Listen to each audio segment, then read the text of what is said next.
this game cook and ramp up. We can come back and see where they're at. Also, I forgot to record game 1, so, boo me. Tragic. That is tragic. Really good game. Yeah. Alright. Anyway, we're recording now, and we are heading in to the Secret versus Mr. Josh game.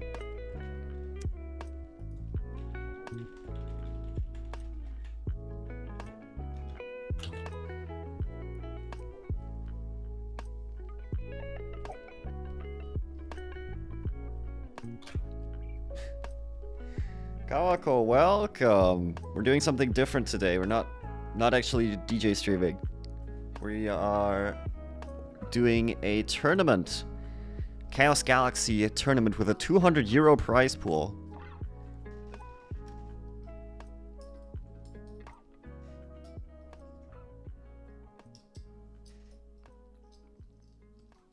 This game just starting. We are in game 2. I think Secret took game 1, if I'm correct. Yes, that's correct. Alright. So, for those who are new here, which we now could have up to 2 of, Chaos Galaxy is a homemade trading card game created by Zach of Chaos Galaxy TCG on YouTube. And the goal is to attack your opponent's planet until you gain 20 points using these guys, creatures. And we see one creature coming down. This is Zammer Zed. When played, you add a zone of any type to your planet, because this is a unique mechanic of the Chaos Galaxy game. You have zones, zone management. So you don't get to just slap everything onto the board. You have to actually pay for your zones that you can play your cards in. So it's like building your own Yu-Gi-Oh field, if that makes sense.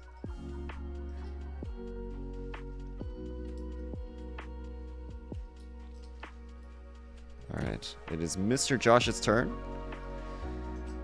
Mr. Josh with the Kabonk zones.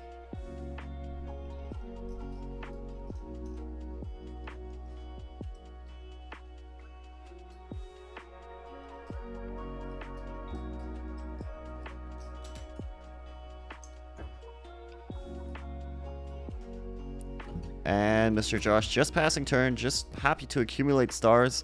Now, notably for viewers, on this game, stars are the top value and points are the bottom value, which we're going to see right here with Jacker coming down, swinging in, but getting erratically voided.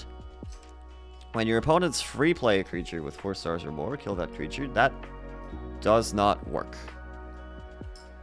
I'm sorry, Mr. Josh, but that does not in fact work. That is an illegal activation because Jacker was not free played. Believe it or not.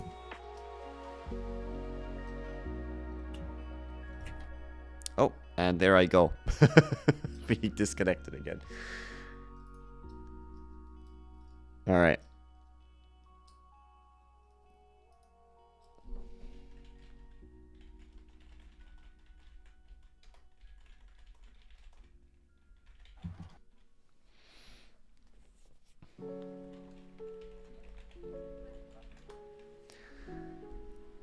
Alright. So, Jocker coming down.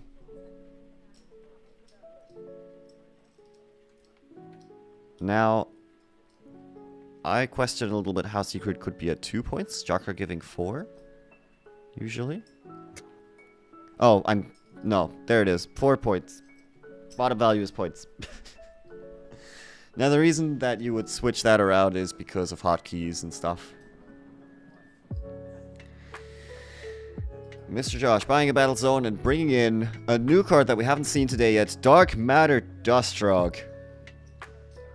Talk to me. What is Dark Matter Dustrog? Fish?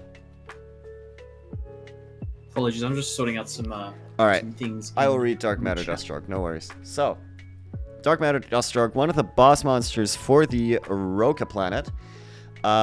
Only once, when your opponent reveals one individual handed resource or activator, which we just saw happen, you can attach it to this card from the hand. If your opponent would kill this zone creature, you can kill that attached card instead. Meaning that Dark Matter Dustrog comes with a hand drip and an extra life, which we see right here, taking the Time Flash portal from Secret's hand. Ooh, that must feel good.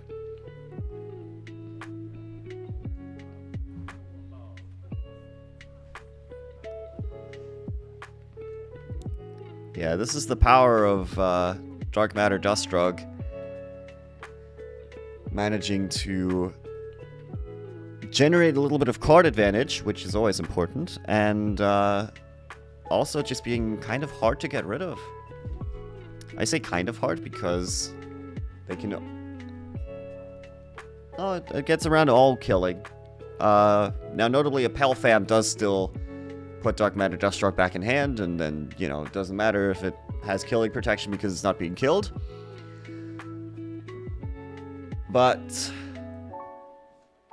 it's still going to be a thorn in Secret's side for a bit. Now, Mr. Josh here, swinging, taking out the Zamorzed. But Okay, Secret, I'm back. welcome back. Secret does say that he has a plan.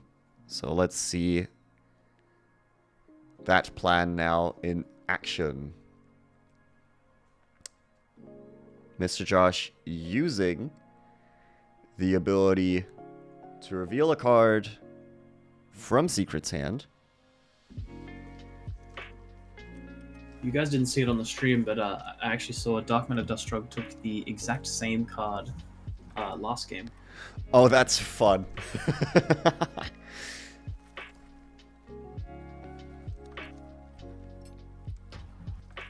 Alright. We'll see what Secret has planned to deal with this.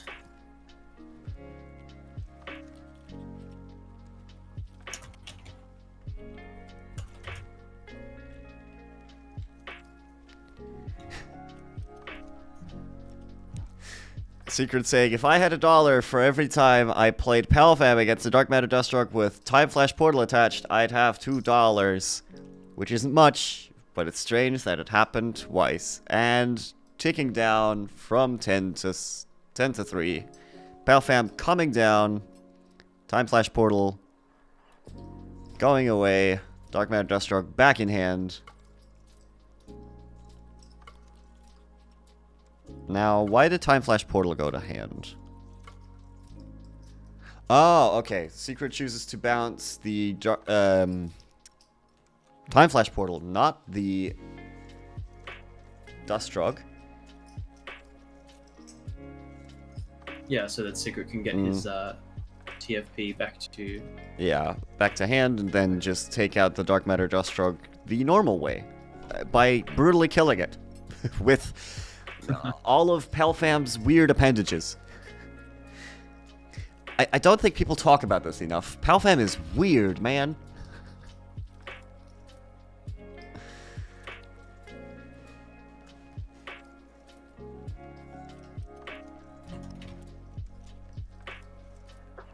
Alright, so here comes Mr. Josh with the Guardian of the Sun. One of Roka's specialties. This guy... and his partner, Guardian of the Moon, which we're going to see shortly. Very hard to get rid of. Let me quickly read Guardians to you. So, you can only have one Guardian, one zone Guardian at a time.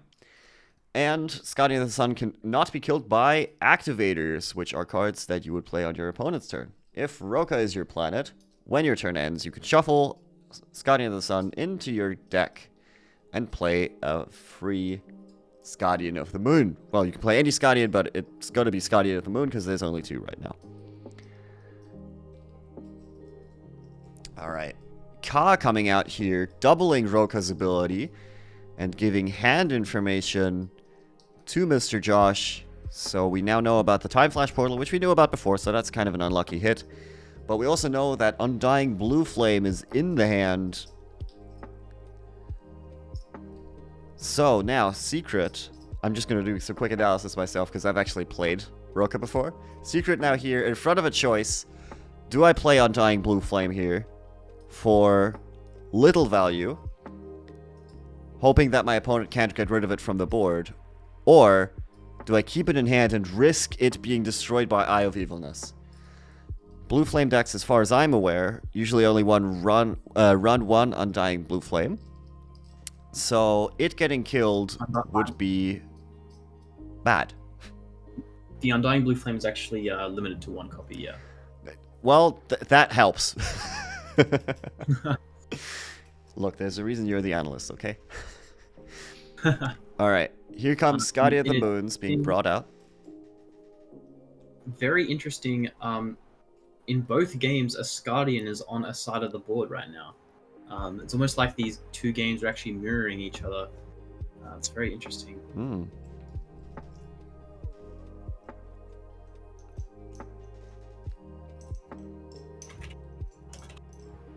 Alright, Undying Blue Flame here coming out.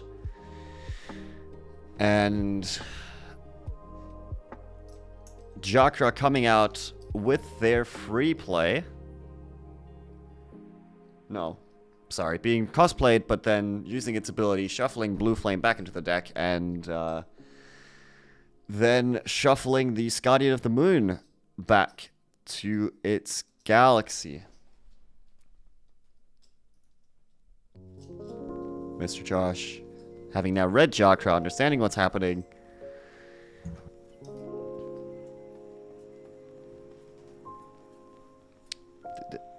Don't worry, that wasn't your alarm. That was part of the music for some reason.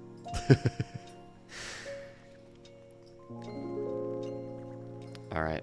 Both Guardians getting shuffled into the deck. Okay, apologies. My attention has been divided. I'm new to this whole tournament running thing at the same time. No worries. You do have a tournament to run, which is a bit more important than commentating. But you gotta engage the fans, you know. So Okay, Jakra so here swinging in for 4 points. So As tell it me, tends to do. give me the Magic Pro Tour advantage bar. Where do you think advantage lies right now, and why? I would say that advantage is definitely lying on Secret's side, and that's sort of to be expected because you know, Secret is always carving an advantage for himself. Almost rare to see Secret at a disadvantage in a game of Chaos Galaxy.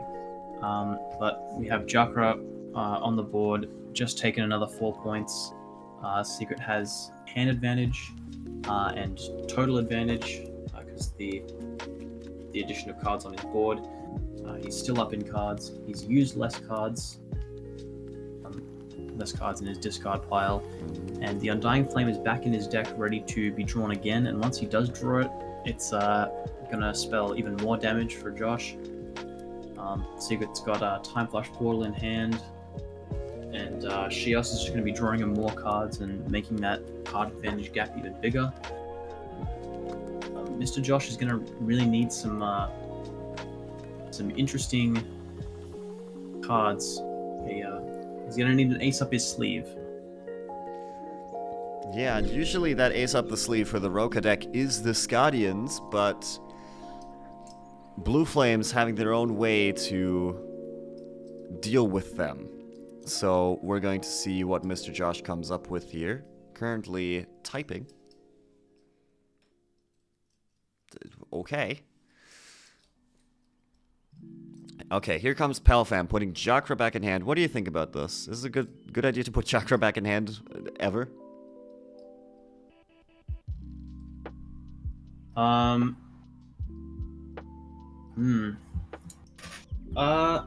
In this case, it's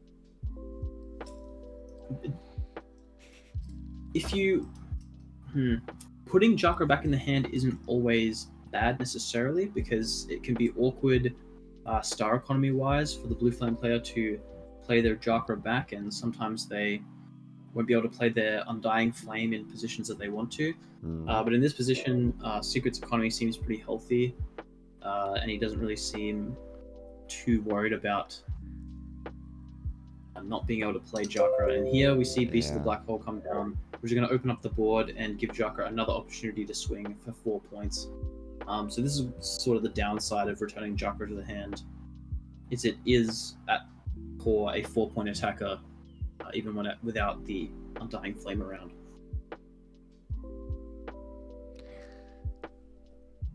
We see some rules clarifications in the in-game chat.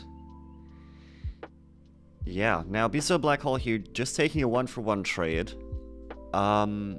Usually we would try and play for a 2-for-1, but I think Secret here has so much card advantage that he's decided that a 1-for-1 trade is totally fine, and he just wants to take tempo.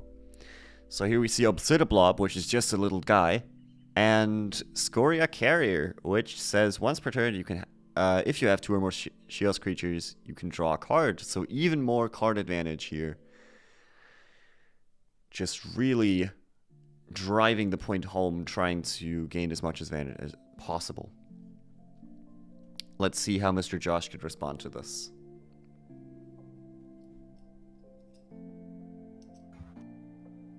Wow, some interesting things happening in the Chrono Knight vs Toxic game now. Should we switch over? Because I feel like this is kind of a wrap. Yeah, I'm down to switch over. Alright. Secret is in a commanding lead. We are going to... But Toxic has just played Beast of the Black Hole on Chrono Knight's board. And he's now dropped, as a Pelisium deck, this is very surprising, dropped Gusta alongside Pelfam. This feels like Test Tournament 2 all over again. Alright, so Gus, you're taking out a creature zone.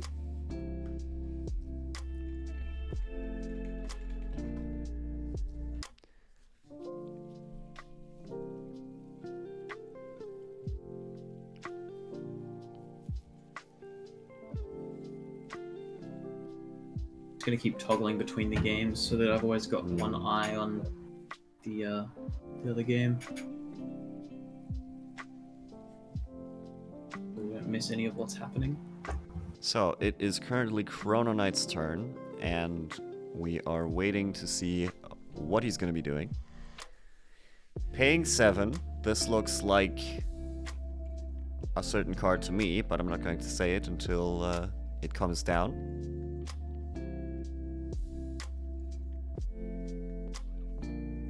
Nope, going back up. We've decided not to pay 7. Okay. Oh, wow. Zetaray mental losses. Alright, here comes Galaxy Crash instead. Just a clean 2-for-1 for Chrono.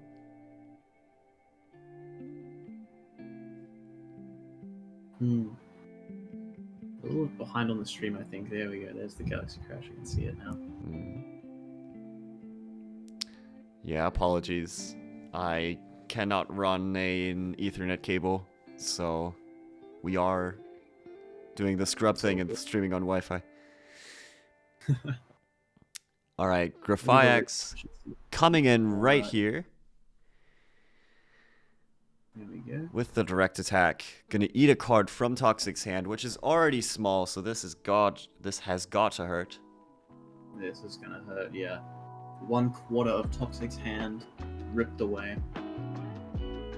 This is exactly what Chrono wants to be doing. Just eating away at the hand. And I can't help but notice a quite large disparity between the number of cards played from Toxic and the number of cards played from Chrono Knight. 9 killed cards versus 4. Alright, there goes the super bouncy trampoline being discarded, which was quite relevant in the first game. But here, just being ripped from the hand.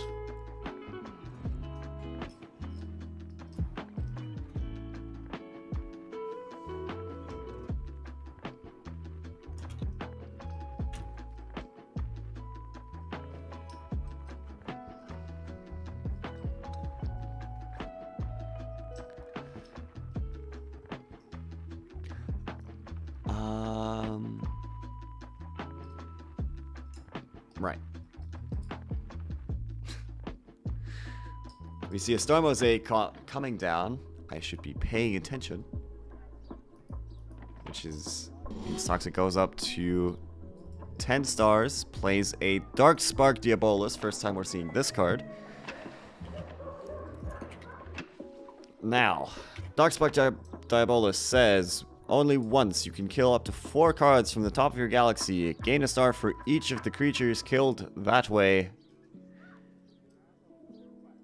No, gain 1 star for each if this what? Oh, there's a period in the middle there. Okay, for each of them you gain a star. And then it also says if he happens to be killed from the galaxy, you gain 3 stars. So, Toxic here, milling 4, gonna gain 4 stars. And there go Duple Drop, Great Serpent, and Cranshawn and Warpole Jetpack. So, some relevant mills here. Dings. Toxic paying 4 more for another battle zone. Only 2 cards left in their hand. Hopefully Toxic able to ramp up a bit of pressure here with those remaining 2 cards. Try to hold a commanding board presence like he did last game.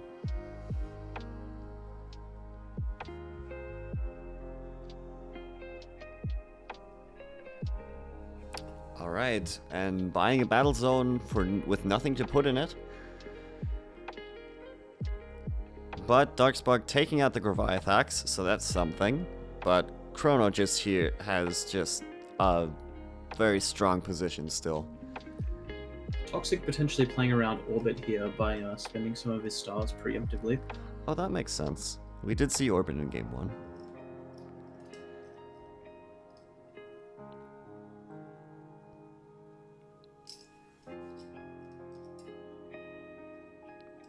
Alright, Chrono paying 6 stars for his own Guardian of the Moons. We saw this in the other game. And then orbiting anyway. So, going up to 4, Toxic going down to 1 star, and they're going to swap back in a turn.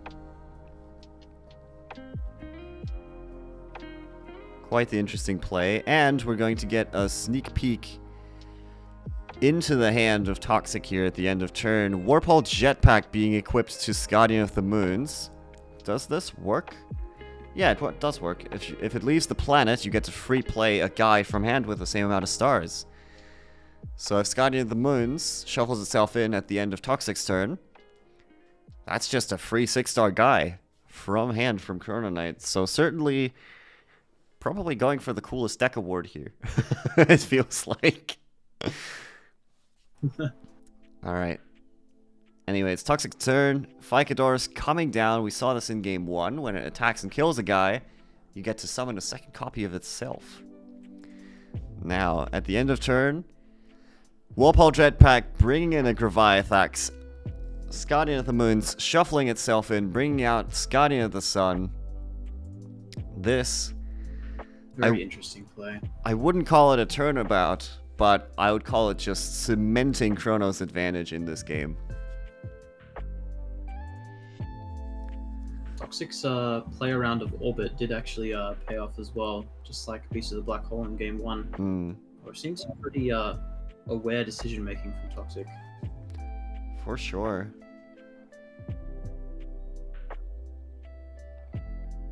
Alright. Guardian of the Moon's coming back out from the library, from the deck. Sorry, it's not magic. From the galaxy. There we go. I found my words. I think I may have to leave you with it here, Aringrey. No worries. To start this round, I'm going to eat some food before I potentially have to play Alright. around here. Well, best of luck in your matches. Thank you so much for joining me. And we'll see you later. Thank you very much for having me. And it's just me and you, chat. Here we go. So, Chrono with the advantage.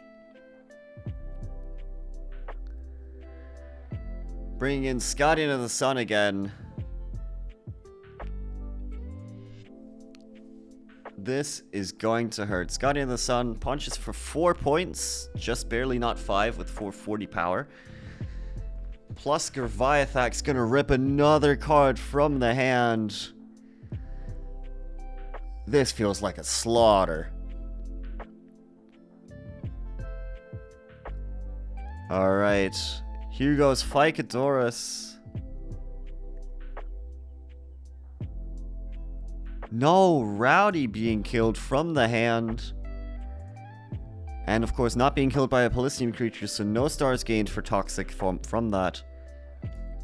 And I think Toxic is just going to get run over by these Scadians because they are so hard to get rid of with traditional removal tools.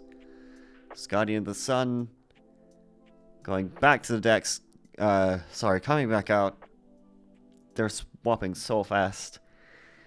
Alright, Chrono here with 9 cards in hand, a full board, beating down on the opponent, ripping another card from hand unless Toxic has something to say about it. He doesn't. Gerviathax being shaken here.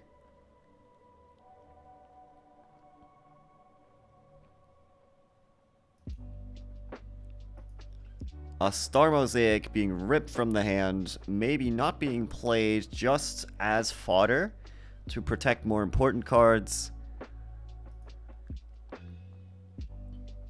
And Toxic scoops it up. That makes a lot of sense. That situation was really hard to come back from. We're going to see them in a game 3, everybody.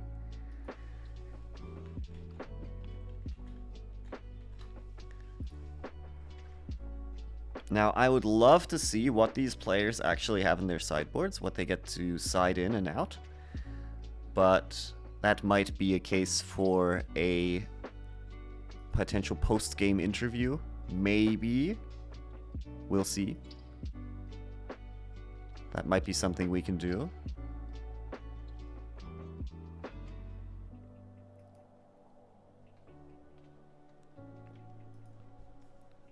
Alright. Now, while this game gets going, we are going to check back in on the other game, that being Secret versus Mr. Josh. There is also a third game going on that we haven't looked at yet, but we're going to switch to Secret versus Mr. Josh. We are in game 2 still. Fraxel on the board for Secret, a Relihex Dustrog, and a Bullwarder on the field for Mr. Josh. Can't sideboard in game 3? Well, that is fine too. Bullwarder here on the field for Mr. Josh, a card that we haven't seen in a long time. When any creature on your planet with 5 stars or less would be killed, you get to kill Bullwarder instead. Relihex Dustrog, very important card for Roka as a deck. Once per turn, if your opponent reveals a creature or combiner card, you get to draw a card.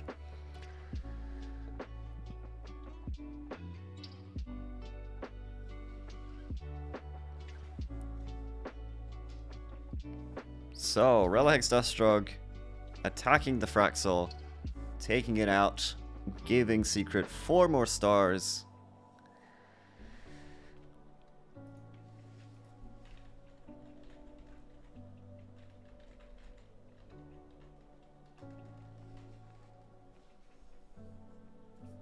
Just confirming that it is game 2.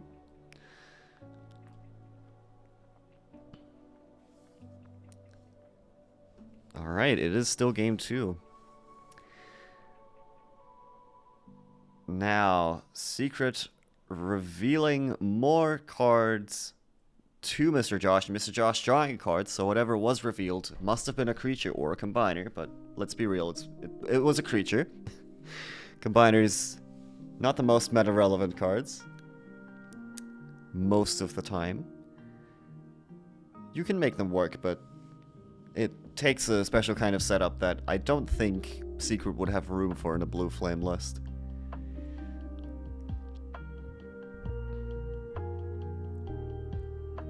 Alright.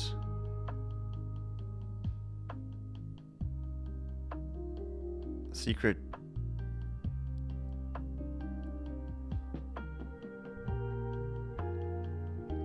Ooh, that's a mistake right there. Mr. Josh forgetting to pass the turn, assuming it's his turn again.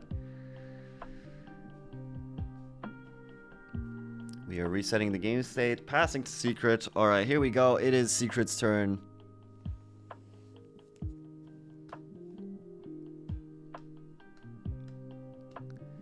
Secret going up to 13 stars, 12 points. Not the best position to be in, but quite a bit of card advantage here for Secret. And I'm not sure how relevant that Bull Warder will be. But we will see.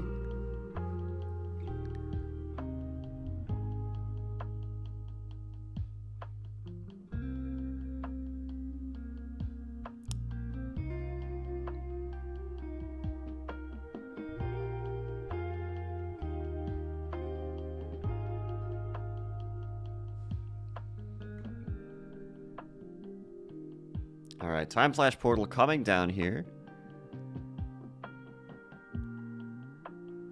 Instead, Bull Warders should probably be taken out here.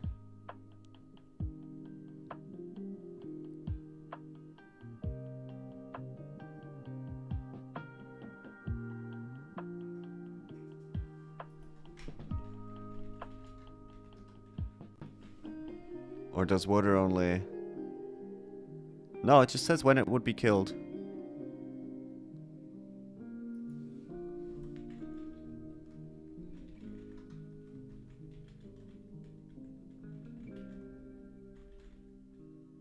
Yeah.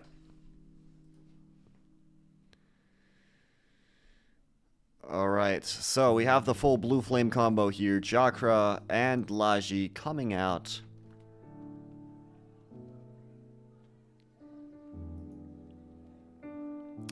Taking out the Relax Dustrock and swinging in for some points. Beasts of the Black Hole coming out, but Secret has the activator, stopping that activator. There you go. And instead of getting to watch the game, we are being thrown out. But here we go. The Blue Flame being searched with Laji. Now, if Mr. Josh is smart, he's going to write down Blue Flame on some piece of paper somewhere.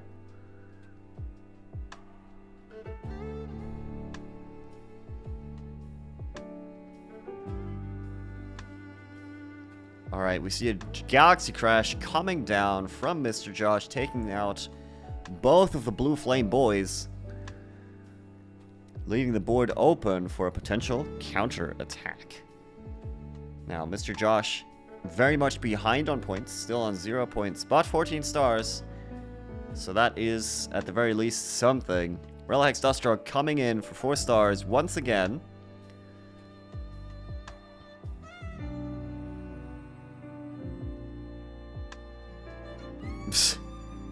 Now, Sure P. Cooler, I'm gonna have to ask you to not give advice to the players. Mr. Josh can handle himself.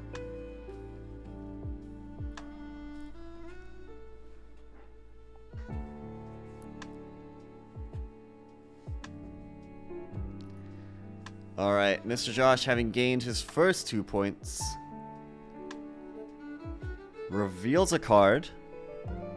It is not a creature,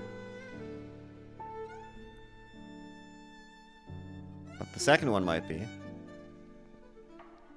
It sure is. The second one is a creature or a combiner. So Mr. Josh gets to draw a card, clawing his way back to some card advantage, trying desperately.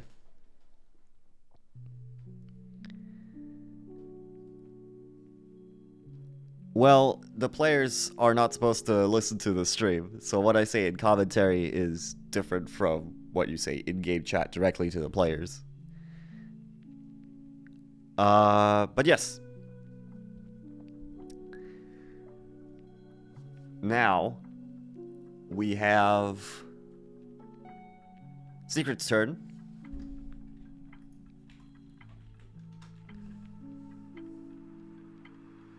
Eventually. I think I might be lagging. I don't think that's the players.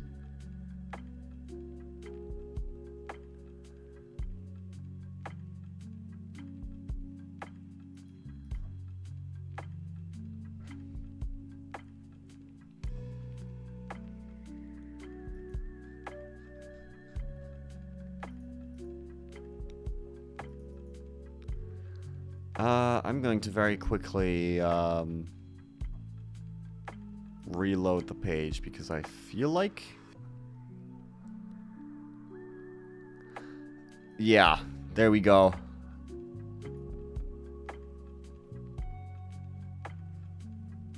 Okay, so Secret has won the match. Can we get some GGs in the chat? That was well fought from Mr. Josh. Really showing what Roka is all about. Getting hand information. Playing some Garud Overseer. Melorock Valley. Yeah, this looks like a pretty good Roka list. Except for the Dandy. I don't know why that's here. But hey. Nicely played from Mr. Josh. And we will check in on the next game.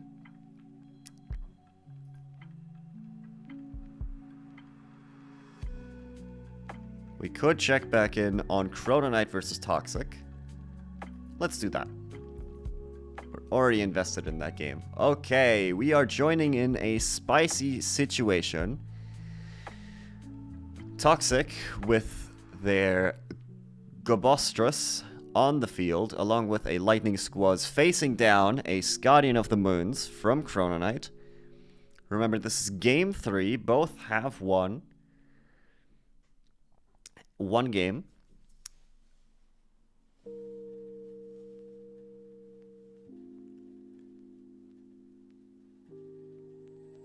Now, Chrono seems to have forgotten to change out his Scadian. It didn't end up mattering. He decides to just pass the turn, not wanting to pop that Warp Hole Jetpack for Gabostras. Instead, choosing to just sit on the Scadian and just walling it out, gaining card advantage, gaining stars.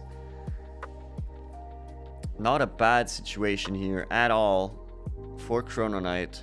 Just gaining hand information as well, which is quite relevant. Toxic passing back very quickly to Chrono.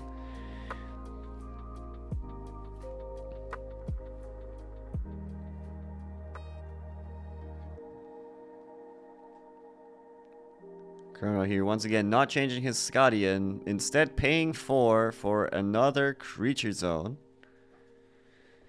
Hello, Secret. How are you doing?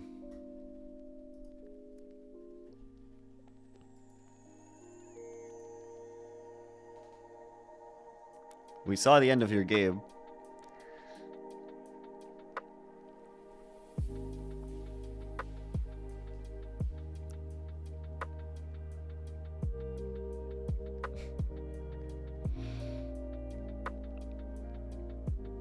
Alright, it seems like these two are just pretty much passing back and forth for now. There is a battle zone here for Toxic. Not using it, but spending it because he knows that Chrono Knight plays Orbit and doesn't want to lose all of his stars. Yeah, game 3. We do in fact have a game 3 here, Secret.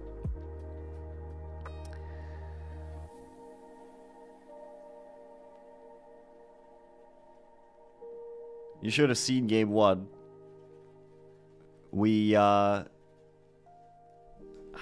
2 Cranchons and a... what's it called? I forgot what the big guy is called. But the big guy that negates everything on the board for Toxic at the same time. Just relentlessly beating down. But yeah, Toxic plays quite carefully, which I think is going to take him quite far. Serpent of the Palafoss, thank you.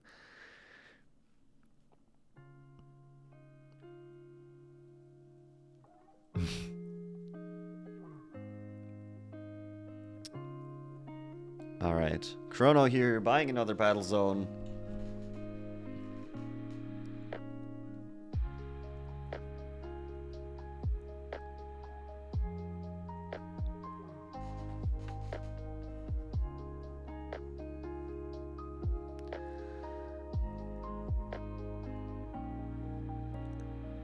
Okay, Chrono gaining more hand information from Toxic. I know it looks like nothing's happening because we don't get to see the cards revealed in hand. But I'm not going to ask the players. I'm not going to mess with that. Alright, we see something for 4 stars here for Toxic. And then another 4 stars, so something for 8. So that's probably going to be, yep, a creature zone and a battle zone coming in right here.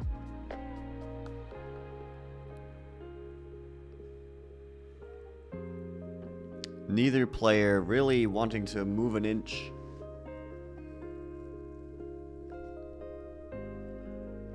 Oh, I'm an idiot. Yep, the third creature zone costs 8, so that's just the price of the creature zone. It's those 8 stars. Alright, Chrono taking his turn. Gaining 4 stars once again.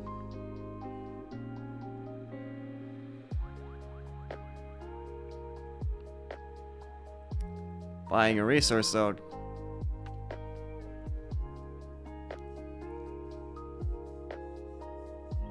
Man, I love stall.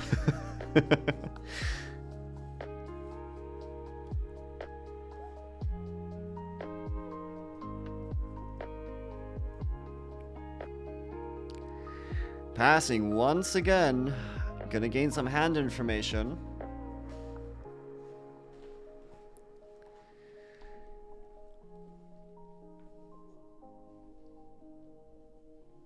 And it is Toxic's turn. Gaining 4 stars, drawing a card. At this amount of cards in hand, card advantage becomes a bit less relevant. Both players with 21 cards left in the deck. Toxic passing once again.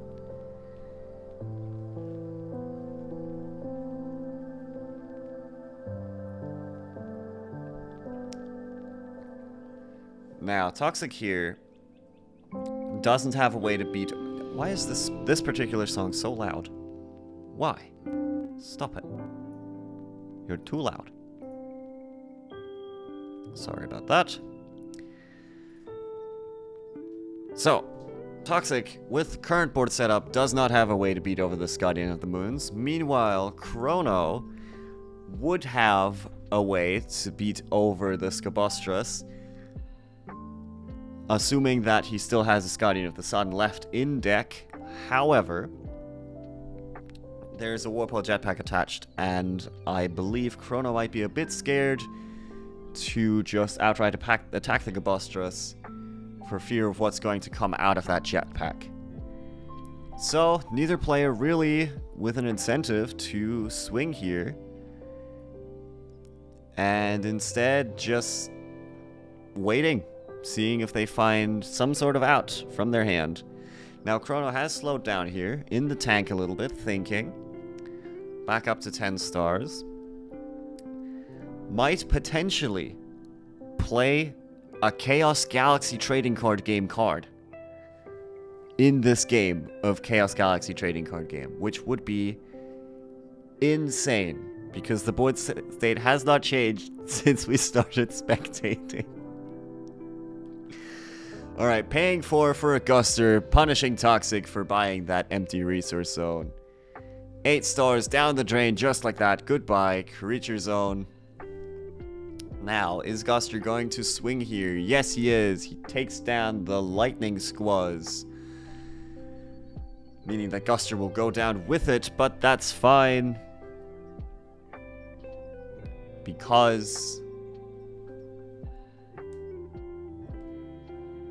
Guster has done his job.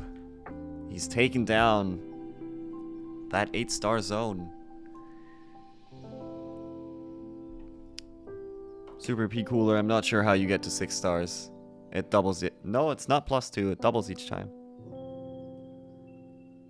Unless they change the rules, which I'm not aware of.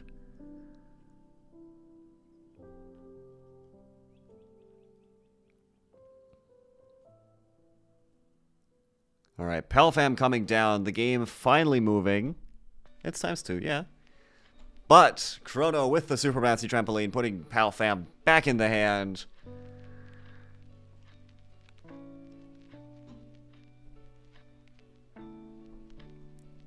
Toxic down to 3 stars, does not have the option of replaying the Pelfam. instead just sort of has to sit there. Wait, can I see who owns this Warpole jetpack?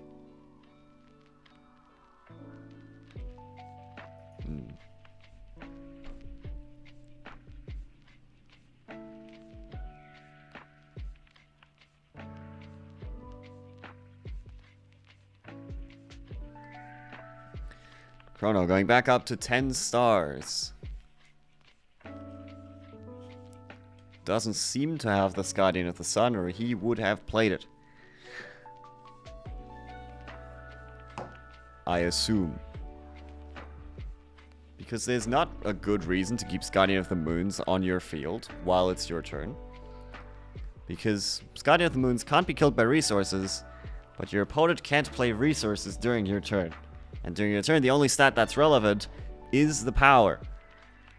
Which Guardian of the Moons doesn't have much of. That's Guardian of the Sun's job. So Chrono really should be doing the Guardian dance. But he's not. He's just sitting on moons. Meaning he probably doesn't play Guardian of the Sun. Unless we saw that earlier and I missed it. In which case, I don't know what's going on.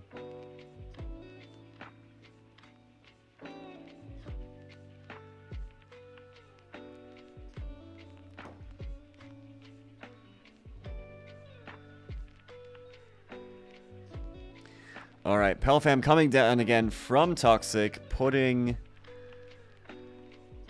that back in hand. You missed basically nothing. There was a super bouncy trampoline on a Pelfam. Pelfam's back now. Planetary field coming out, preventing that 6-point swing from Toxic. But the game is happening now. People are playing Chaos Galaxy cards, believe it or not. So, Chrono going up to 14 stars. The onus is on him to play a Chaos Galaxy card. Let's see. It's probably going to be Guardian of the Moons.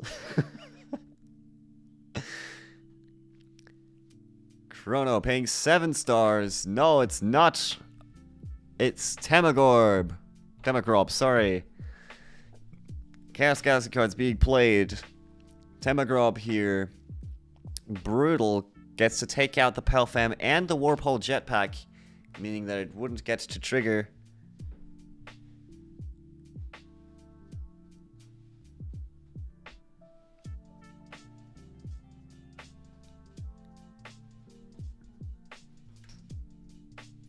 Toxic back in a similar position to in game 1. Yeah.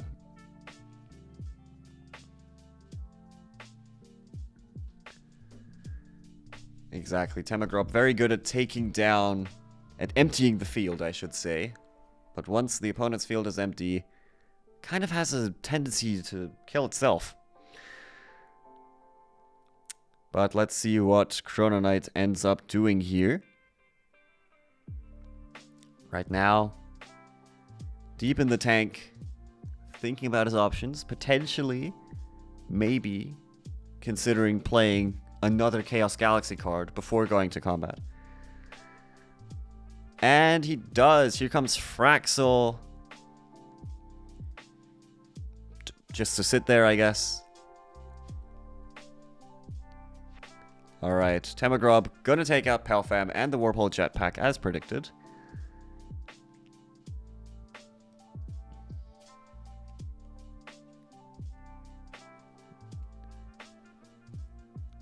And that's the turn from Chrono.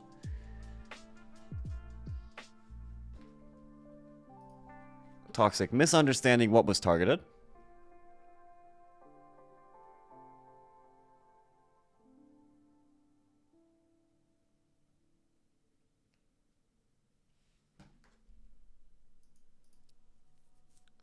That's being fixed right now. Cabostrus is back. The jetpack does not get to proc. Unfortunately. Yeah, Warpole jetpack feels like it's always been a Polysium card, I think. I think since it's been printed, people have been using it to swap one big guy for another big guy.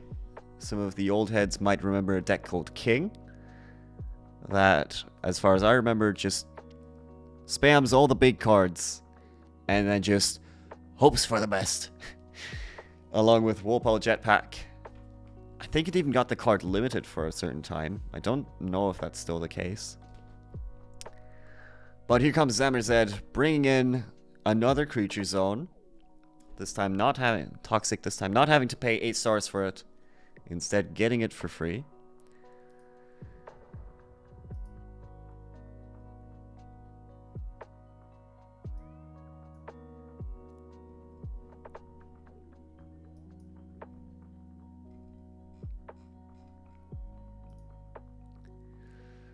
Alright, another Warpole Jetpack coming down here on the Gabostras. Toxic dead set on getting this to trigger. Now, Gabostras actually using its ability for once. Once per turn, you can kill one other Zone Polysium creature, in this case the Zamerzed, and have this creature lose 100 health to permanently kill one zoned card. Gabostras going to be taking out the Temagorb, probably. Going down to 330 health. Which is a much more manageable amount to hit over than 430. Still not easy, but more doable. And choosing to kill the Fraxel, denying Chrono getting his stars back. Now going into battle, Gabostras gonna swing and take out Temagorb.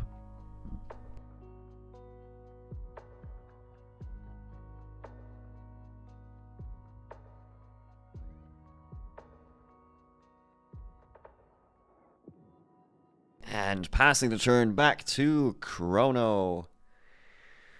Sorry about the silence. I had to sneeze.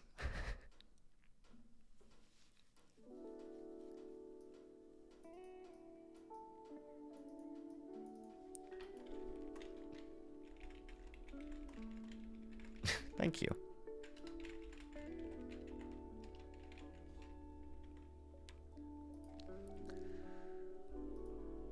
All right. We are still in Chrono's turn. He has drawn his card. He has gained his stars. And now we will see what he chooses to play. If anything. Toxic only on 5 points. Chrono might just choose to stay back a turn. Because with his current amount of stars, Toxic is definitely not...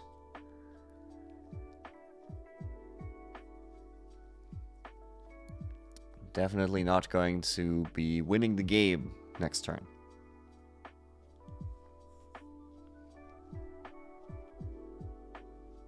I'm just jamming out to the music right now.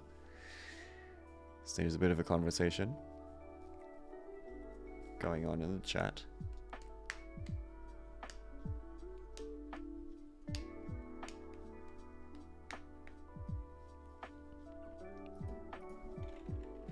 And here comes Galaxy Crash. Chrono, fed up with that Gabostras, just wants it to go. Will this trigger Warpole Jetpack? It will.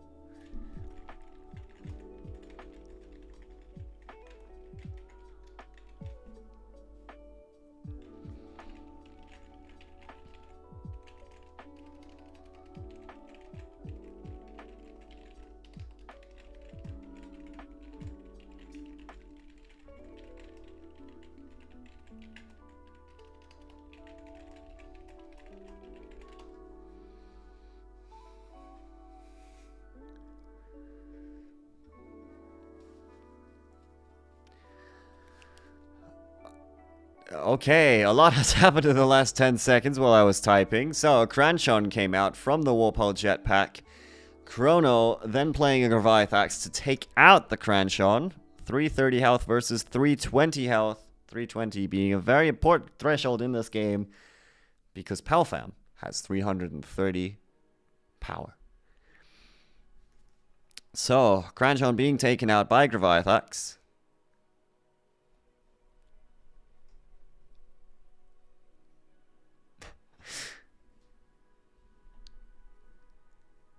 And it is once again Toxic's turn. Now, Toxic probably quivering in his boots.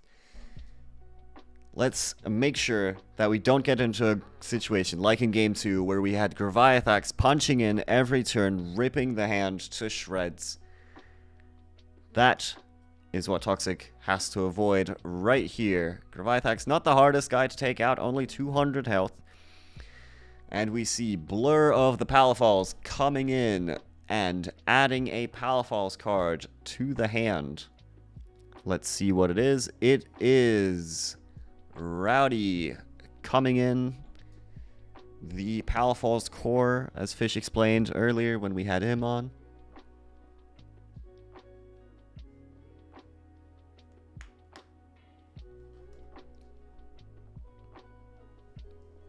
Here comes Great Serpent by tributing Blur.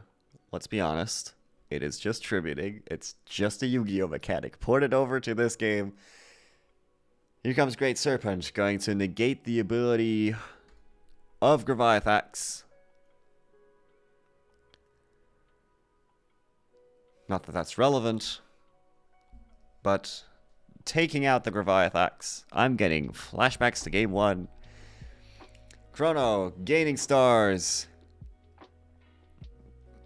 Drawing card for turn. Toxic asking if this is going to be a deck out game. I personally don't think it will be. I think this will be decided comparatively soon. Although both players still have quite a few resources to throw at each other. And I just realized I haven't had breakfast yet.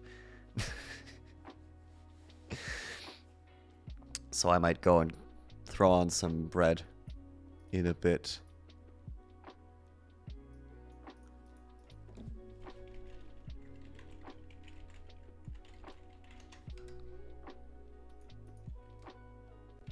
Alright, we're going to have a guest commentator on. It's going to be Secret himself. A guest commentator on. So if I just talk, I don't need to do anything special, right? It should just pop up on stream. Yep. I've set it up, although it would be cool if you could mute the stream on your end so that we don't have the echo. Just did that, sorry. Yep. No worries. So, currently, empty board for Chrono. Toxic's turn. Chrono deciding not to play anything. Banking on the fact that Toxic isn't going to miraculously gain 10 stars and punch him to bits out of nowhere. Alright, sorry, I tuned out for about 30 seconds. Just need to get my bearings. So with Serpent's up. Chrono Knight is on 0.5 stars. Yep. They're both the other way around from how you do it. So we see a awesome. Rowdy coming down and a second Great Serpent. Toxic going to 6 stars. Now, if there was a 5-point attacker for 6 stars, the game might end right here. However, does such a card exist?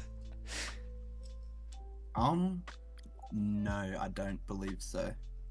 Alright, so instead we're going to see a Guster here coming out from Toxic. Taking out a Resource Zone, interestingly, from Chrono.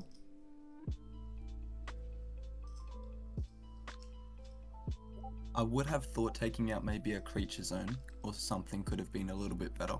Since Chrono Knight is a bit low on stars and he'll want that back at some point. Mm-hmm. I would think so as well. Maybe a Battle Zone to try and congest the offensive power. But yeah, Toxic has shown his own sort of play style throughout these games, and this is part of it.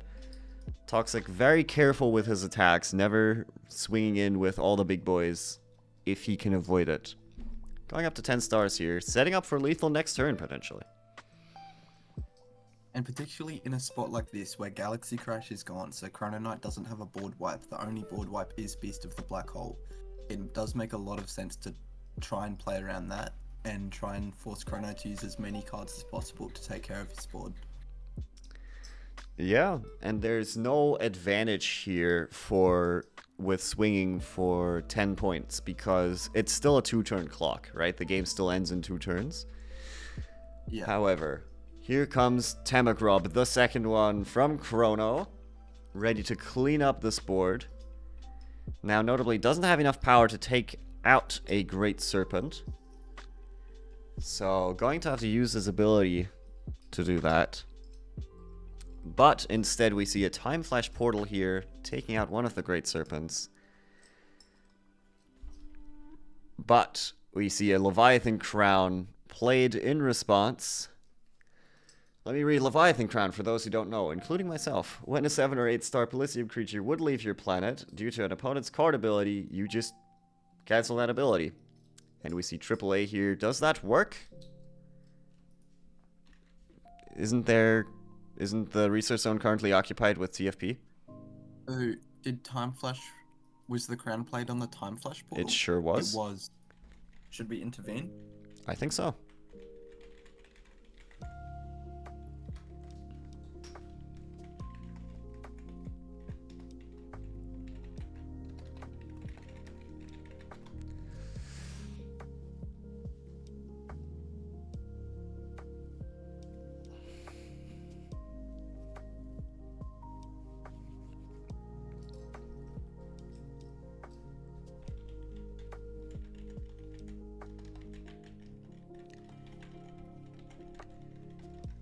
Alright, that's a good catch. I was going to say I saw Chrono thinking, so that usually means they have AAA, and I guess he does have AAA.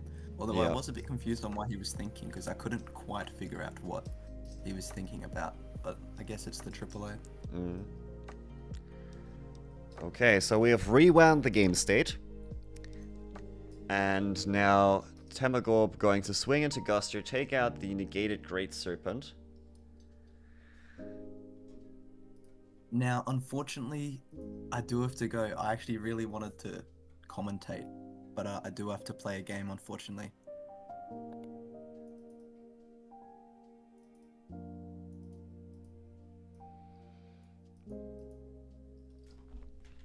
Yeah, sorry, I'm reading as well. No worries. Okay, so, close that. Sorry, I have to do some organizational things right now, chat.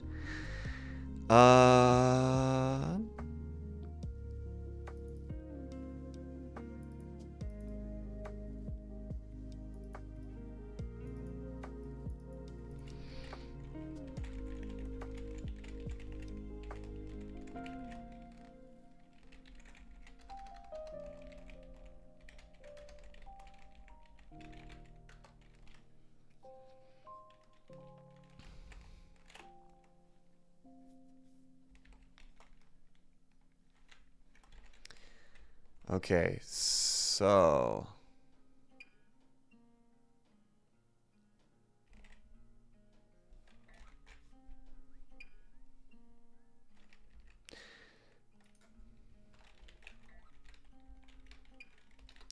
Now, someone was trying to DM me, but I don't think that went through.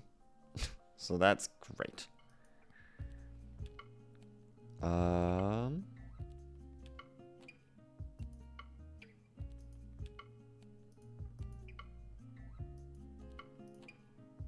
Alright.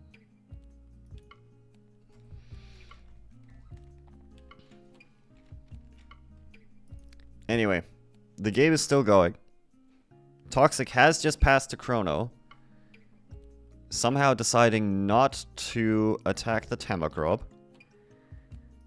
And I personally would have... Oh wait, no. Okay, sorry. Some stuff happened in between then.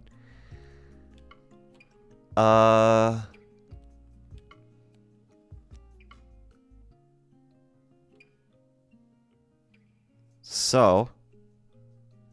Tamagrob got killed by the Great Serpent, but then he had a Warpole jetpack, which led to a second Tamagrob.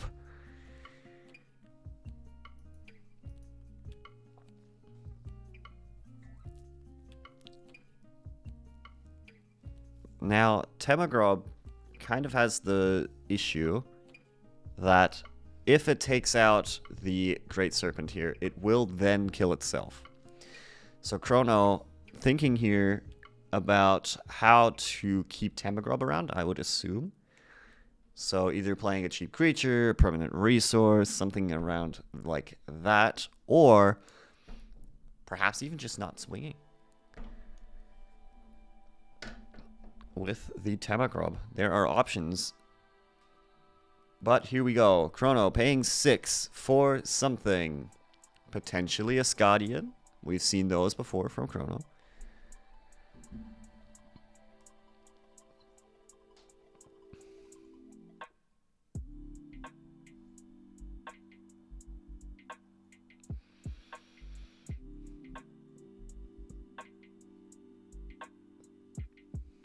And we see him, Guardian of the Moons, coming down. Now, this still does not quite solve the Temagrob issue. I'm pretty sure we would like Temagrob not to blow up Guardian of the Moons.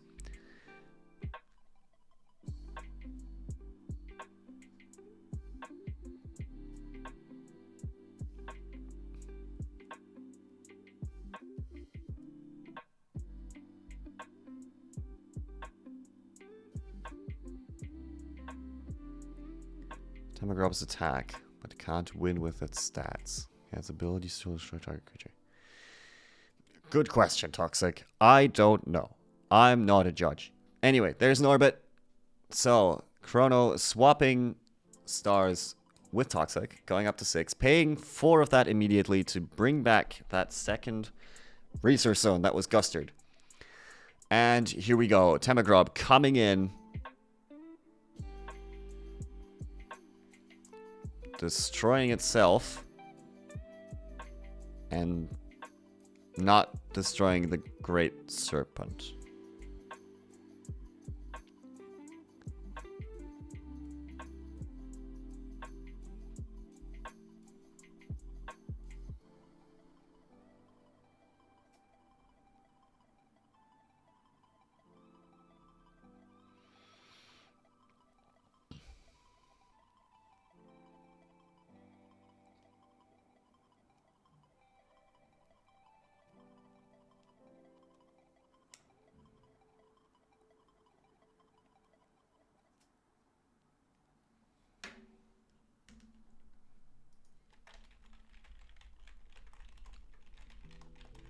Okay, we see a star mosaic coming in from Toxic here, gaining 6 stars because there are 6 zones on Toxic's planet. And up next, Toxic paying 7 for a Pale Fam. Oh boy, here we go. One of the things that does counter Guardian of the Moons. Guardian of the Moons being put back in the hand. And let's see how Toxic chooses to attack here.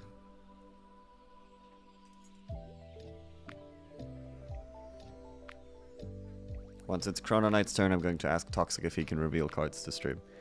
Although, no, I'm just not going to mess with it, because Chrono might watch the stream. So let's just keep it fair. Although, no. This is public information. Whatever. So, anyway, Great Serpent, swinging in, gaining 5 points for Toxic. Toxic up to 50, and Chrono not looking too great. Still has the card advantage, as per usual against this Pelisium deck. We've seen this time and time again. Chrono with the card advantage, but that doesn't mean everything.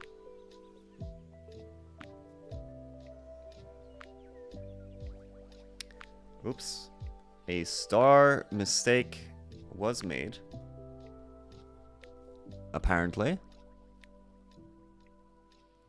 Oh, right, Orbit. I completely forgot about Orbit as well. Not going to lie. Alright, so Chrono back up to 7 stars, swapping it from Toxic. And here we go. Let's see what Chrono ends up doing with these 7 stars.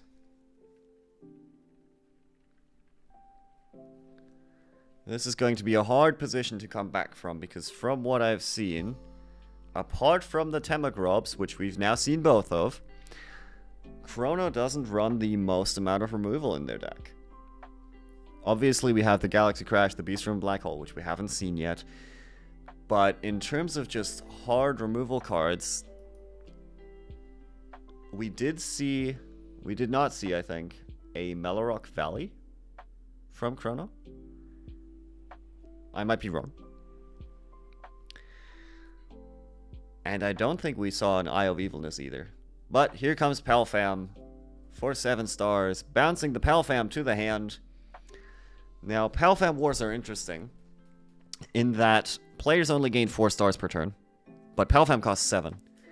So, returning Palfam to the hand inherently favors whoever has more stars. However, here instead, Chrono chooses to put the Serpent back in the hand and kill Palfam. An even more star-denying move. Star Mosaic coming out from Toxic here.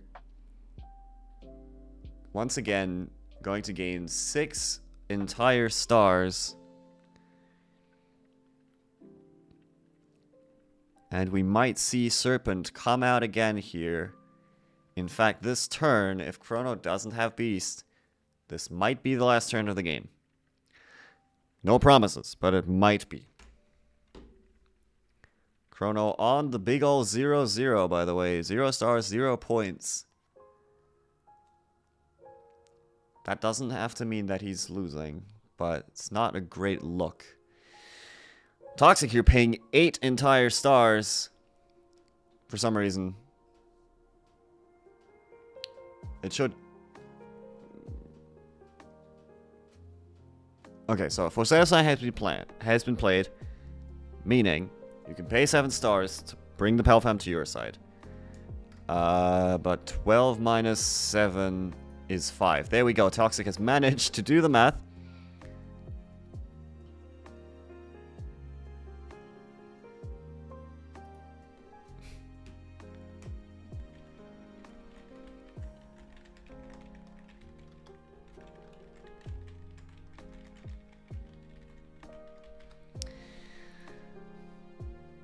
All right.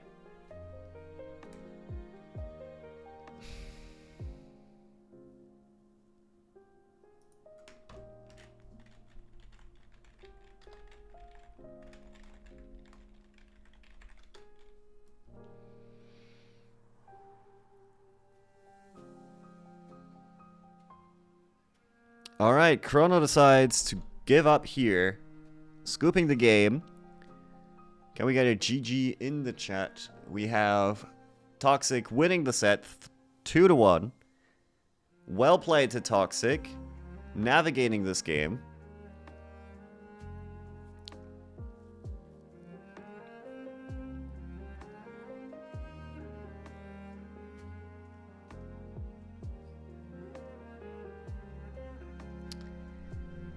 And at this point, I'm going to quickly go back to this scene for all of you.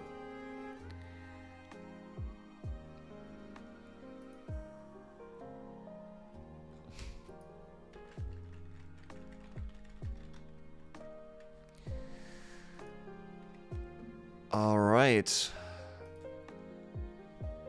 Now, once everyone has reported their matches, we should be able to go to the next game.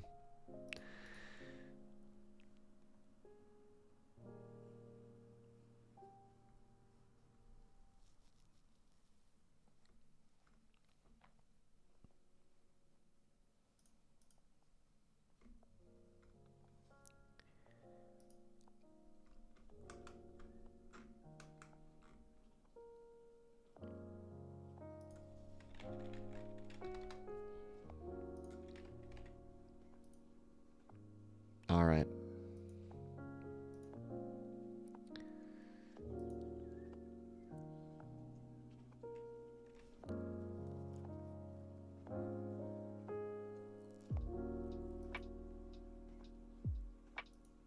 Now,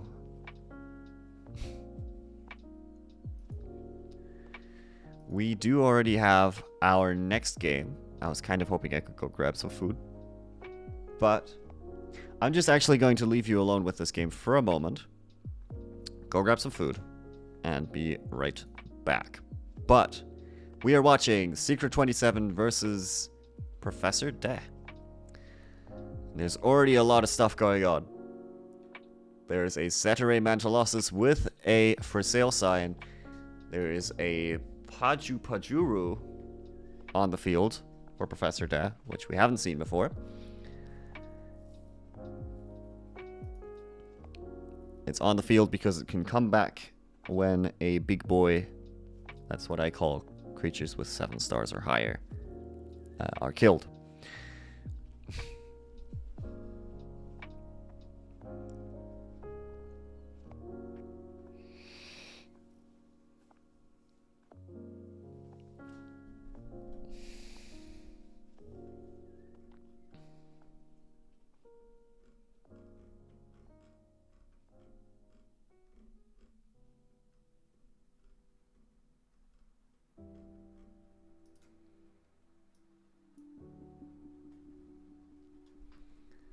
Alright, I'm going to be right back. I'm just going to throw some bread on so that I can have something to munch on.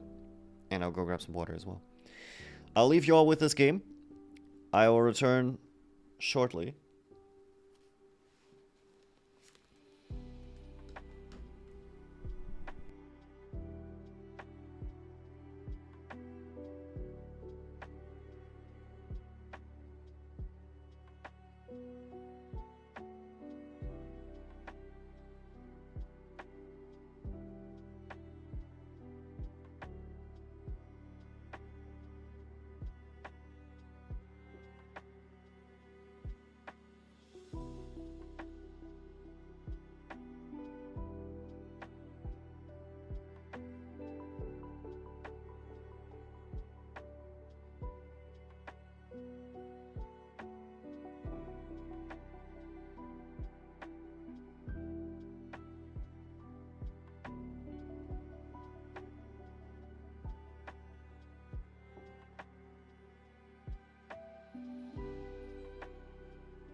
I can't believe Mantelossus is still on the field.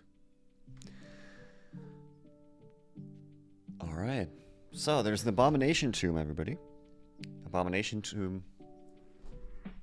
A revival spell lets you pay stars equal to the stars of a killed creature, and then just bring it back.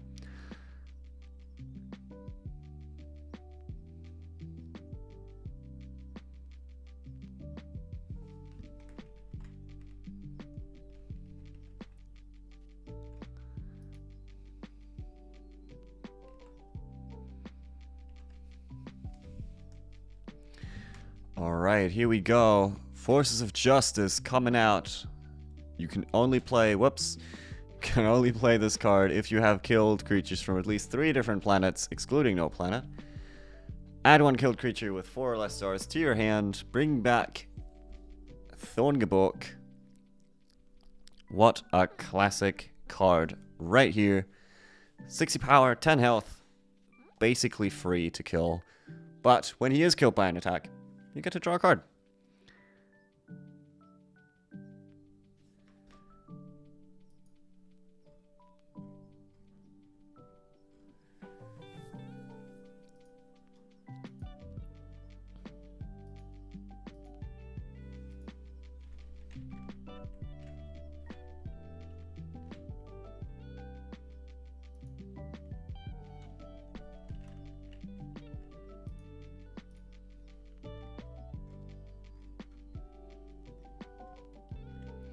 Alright, so I think from this tournament, we have a lot of learnings that we can take away. For example, make sure we are very clear that the tournament is synchronous. You have to be there at that moment.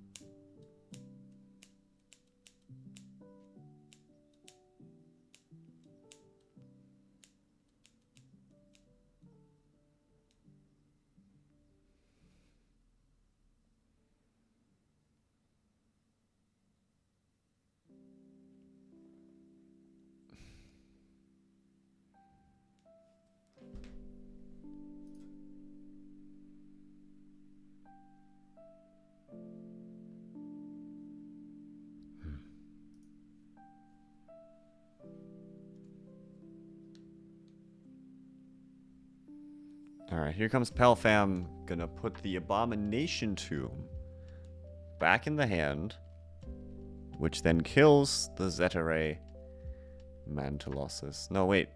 He put the Zetare back in hand, which kills the Abomination Tomb. Hard game. Hard game.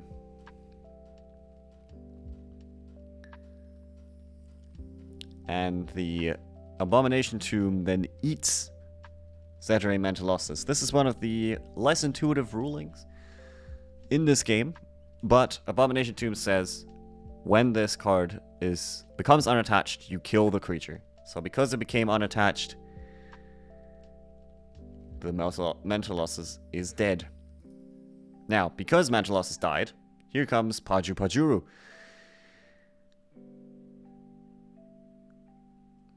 And he's dead too. Alright, we have clarified the game state. The game is going on, and it is Professor De's turn.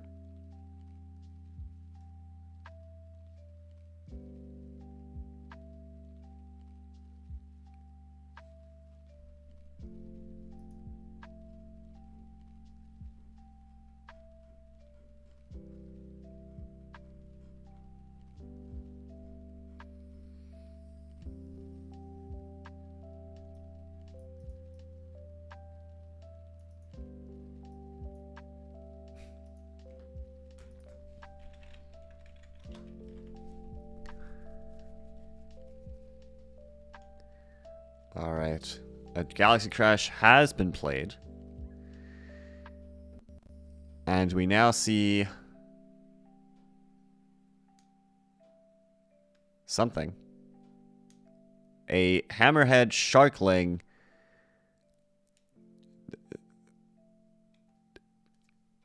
Okay, so Hammerhead Sharkling and Paju Pajuru are played and then killed with Polysium's ability for a Mystical Beast of the Deep. Then we see a double drop come out, which is killed with Polysium again to play a Cranchon. And then Secret plays a Planetary Field to stop this lethal push. And that is why we have me, because it took me a moment to figure that out.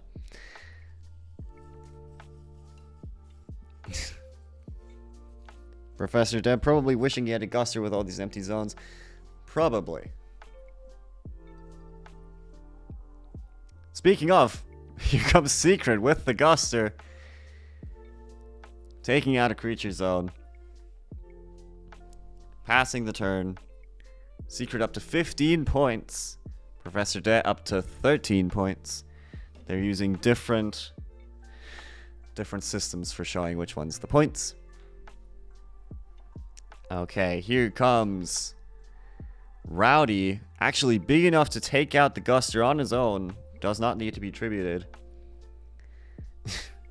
Fish saying he can't keep getting away with this. Well, he can. And he intends to, because here comes Scoria Carrier and 2 Mag Sprouts. Being free played to come along with this Scoria Carrier And I believe that might be lethal. Unless Dare has some sort of card in hand.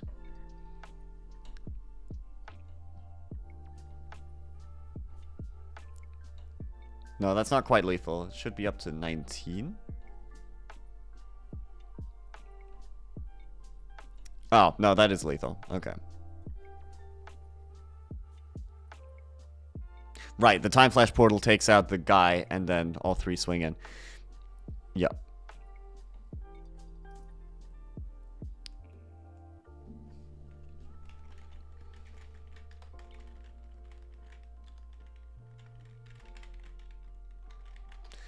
Alright, we are up to game 2.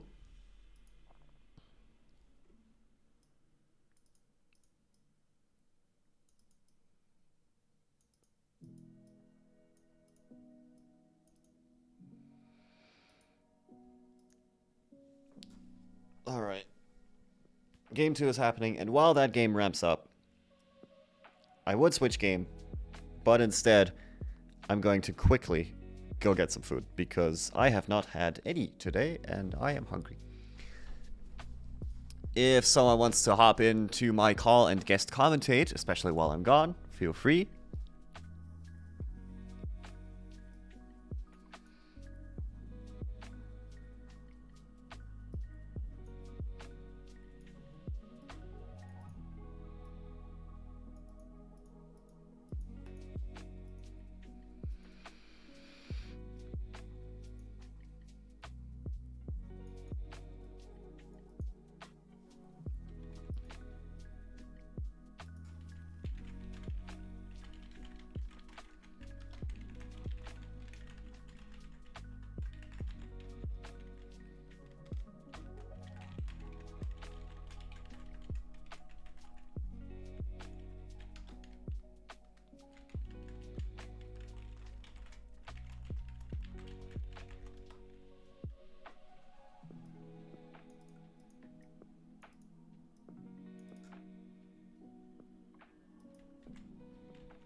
Alright, there's some discussion among the players.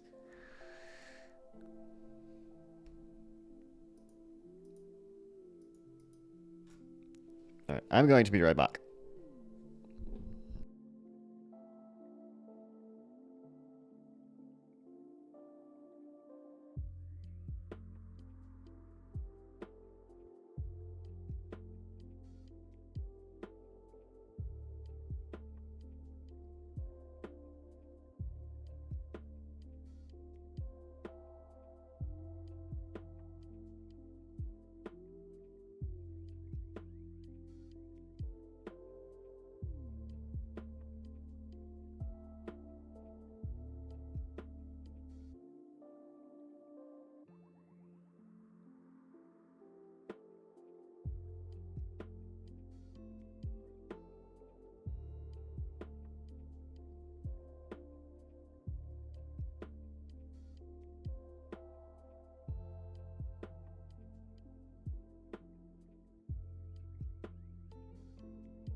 Apologies, we are back.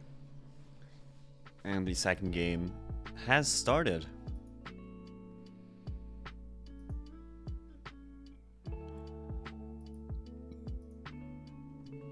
And I have some food. I like food.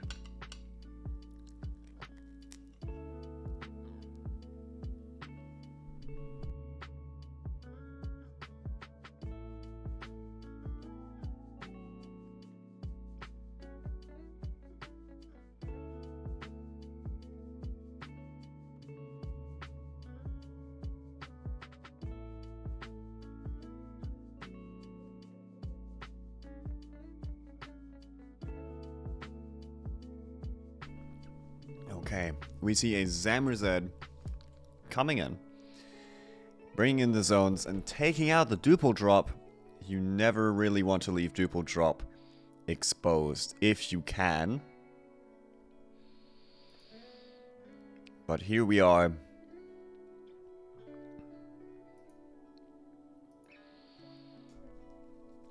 Secret now up to 7 stars.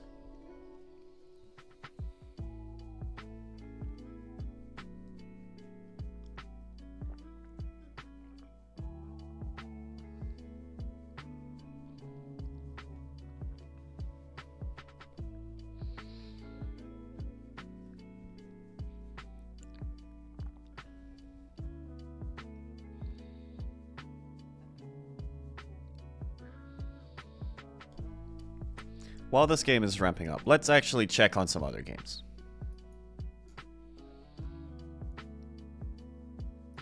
I've decided. Eventually.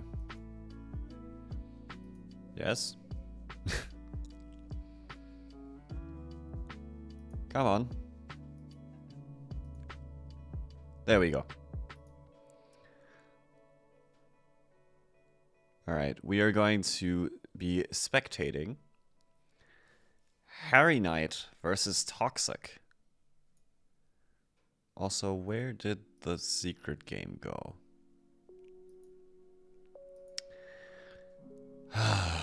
I love Untap. It's great. Thank you, Untap. Very cool. Anyway, here we are. Some Yu-Gi-Oh! Themed zones right here from Harry Knight. Toxic with the trademarked Ficadori on the field. And it is Harry Knight's turn.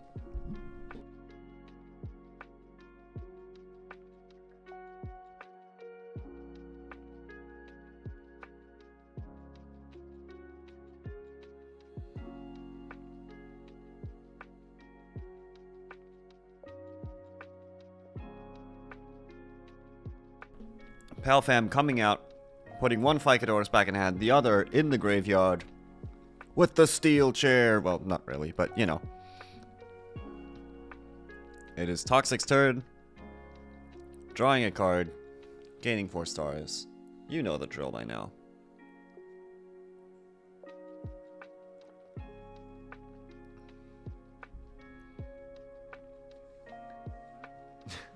It sure has, Fish. It has.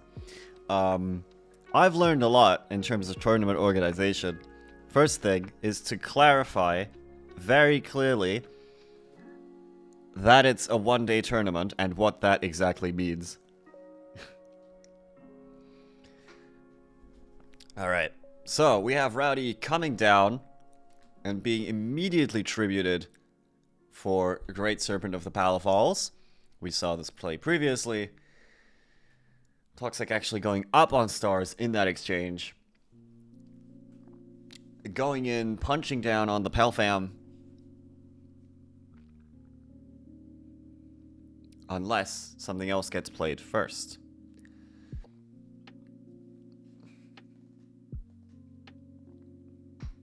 Oh yeah, next year's edition of this is going to be awesome.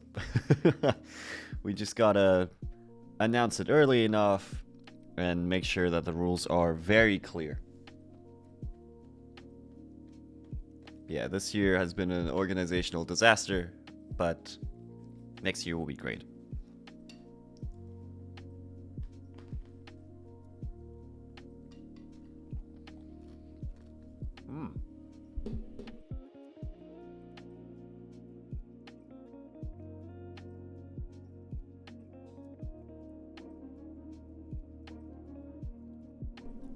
We also see a double drop coming down, being tributed for Bellissim's ability, bringing in a Gobosaurus.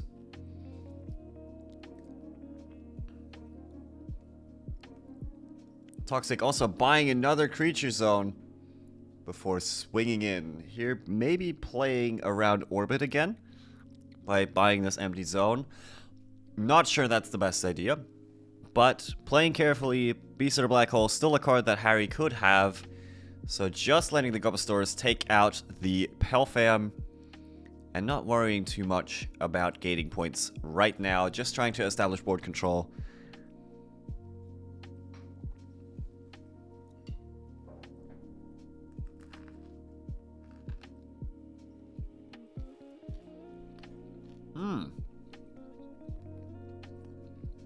Here's a card we haven't seen before. This is Teklar's Safety Cable.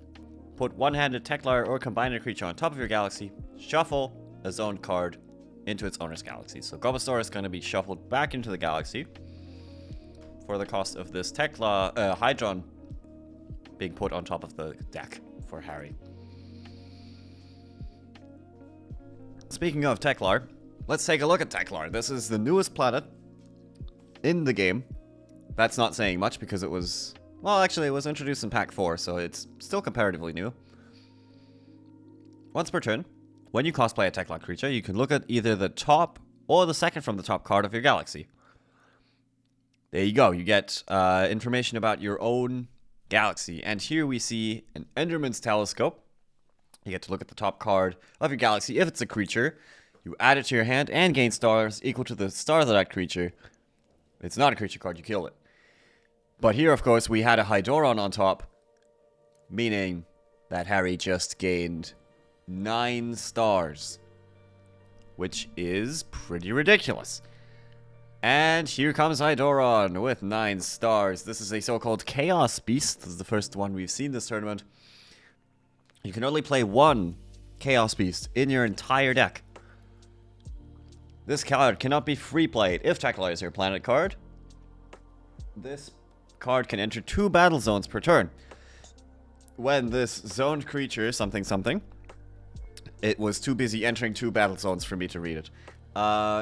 When the zoned creature is killed, look at the top 5 galaxy card, free play 1, reveal Tekla creature, return the rest in any order. So, yeah.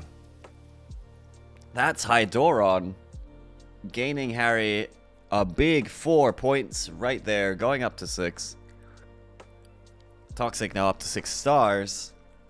And losing his entire hard-fought board. So that's gotta hurt.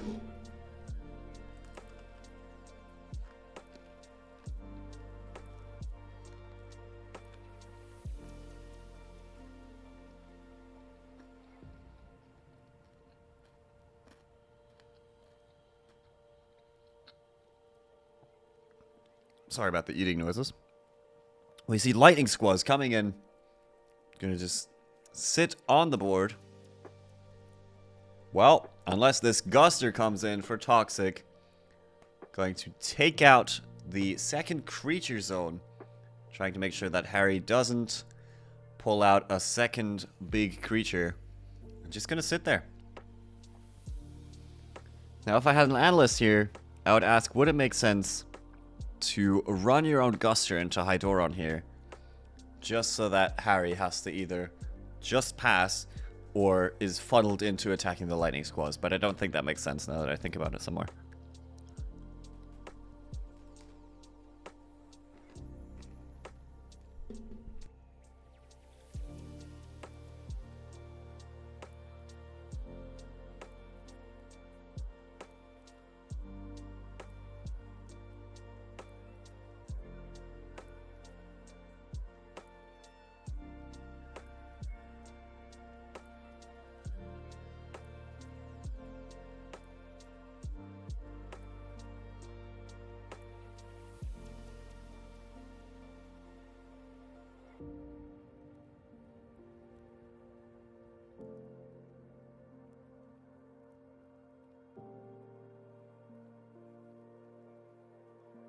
we see a new creature zone being added to Harry Knight's planet for 4 stars.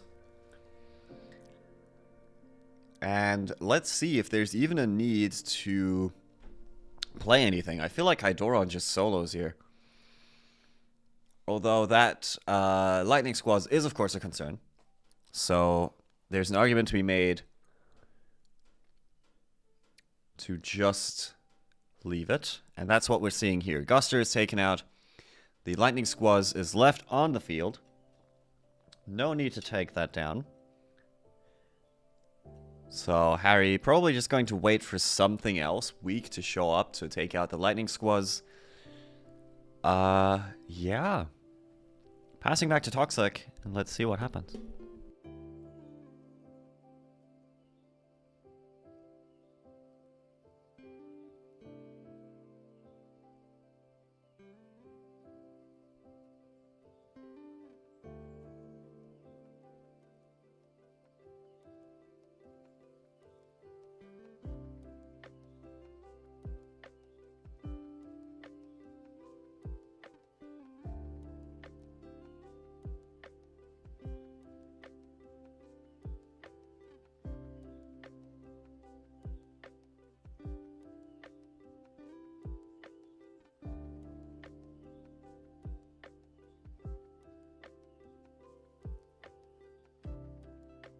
Okay, we see a star mosaic coming down here, bringing Toxic to giving Toxic 7 stars up to 11. Then the for sale sign. Toxic simply going to buy Hydoron. That's what they say. If you can't beat them, use the power of capitalism and buy them out. That's what they say, right?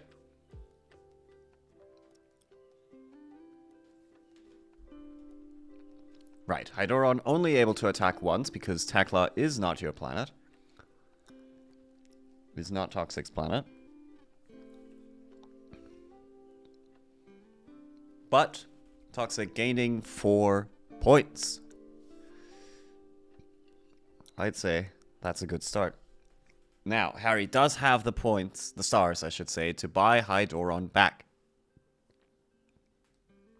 Which is the downside of for sale sign. It's not a one-time use thing. It stays on the board. It's symmetrical.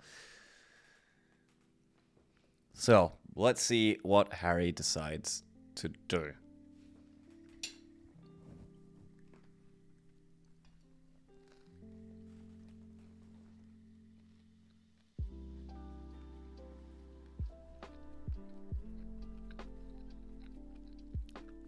We see a blur coming down.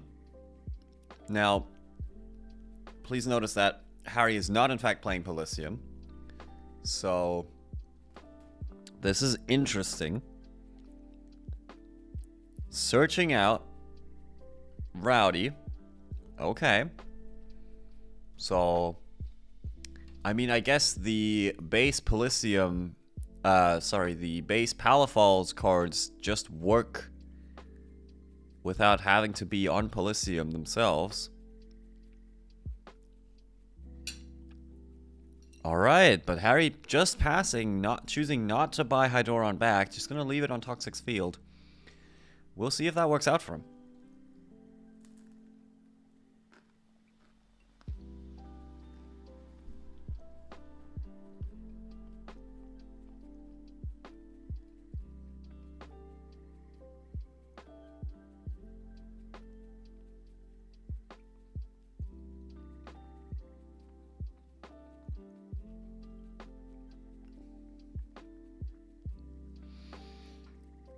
Blur coming down on the other side of the field. Toxic now getting to search for a Palafal's card.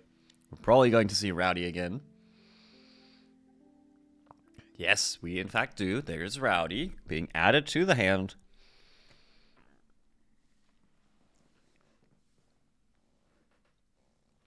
Now, this is where it gets interesting. Because Harry very actively chose... There we go. Chose not to buy Hydoron back. And here is the reason why. Beast of the Black Hole, pretty telegraphed, in my opinion. Gonna take out Hydoron and the Blur. Now, who got Hydoron's Death Trigger?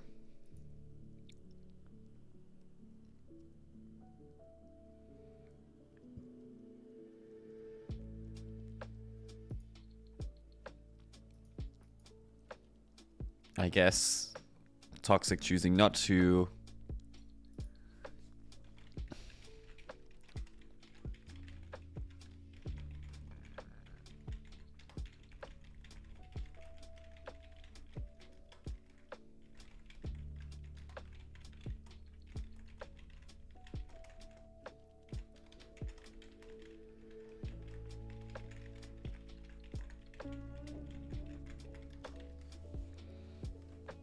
Yeah, Toxic should get the effect, right?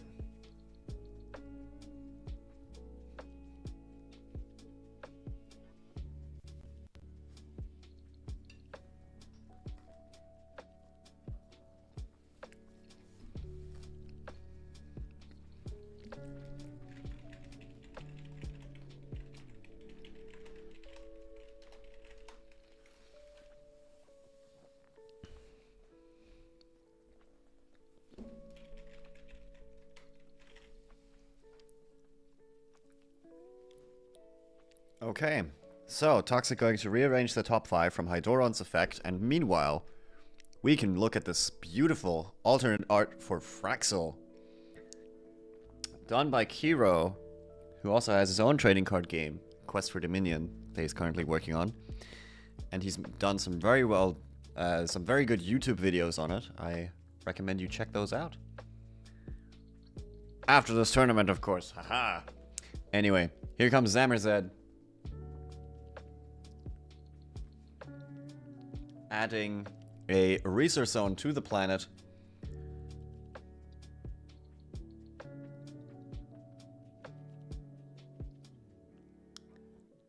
And getting killed by the lightning squaws. We talked about this earlier.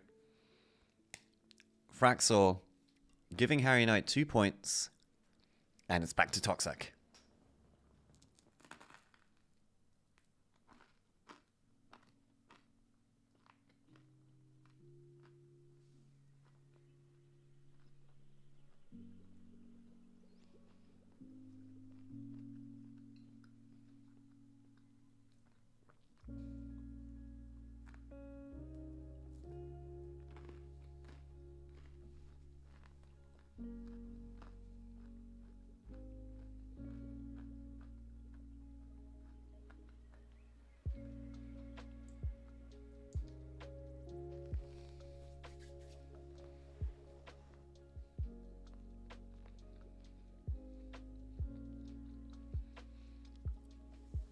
Now, Toxic, in the unique position of knowing what he's going to draw in a Polysium deck, which usually does not get such luxuries. Usually you need to be playing Tekla, or at least Tekla cards, to know what's going on top of your deck.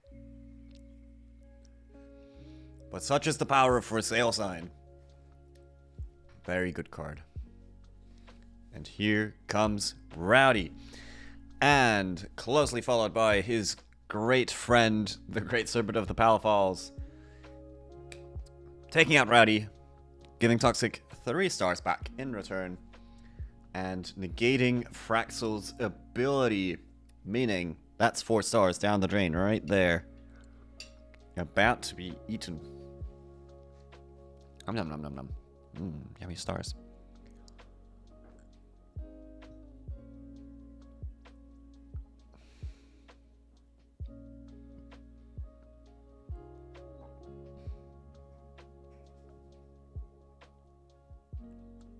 Alright, it is Harry Knight's turn. We have passed back. Now, Harry Knight still on the card advantage. That's something we should not forget. But Toxic has shown time and time again that he can come back despite having less cards in hand. Shows that card advantage isn't everything in a game of Chaos Galaxy. It's very relevant, but it's not everything. Here comes Thorngeborg. Classic stall card from the Gaios planet. When it gets killed by an attack, you get to draw. Speaking of stall cards, here's Lightning Squaz. He's here too. And that triggers Teklar, meaning we get to look at either the top or the second from the top. Now, not going to lie, I don't know how you look at the second from the card from the top on untap. I think you have to like click the deck. And then, yeah, I don't know. I know how you look at the top 2 cards of your deck, but just a second from the top, that feels harder. Anyway, it's back to Toxic's turn. And Toxic plays a Ficadorus. We've seen this guy before from him. The second one is in the grave. We remember that Pelfram play from earlier in the game, so we know that this guy isn't actually getting anything. But he's still relevant. Fish taking his reading comprehension test.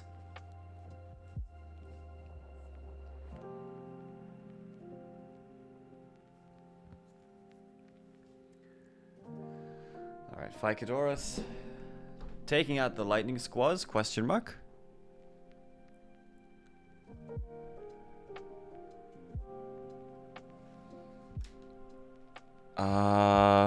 Let me quickly look at the logs. Yes.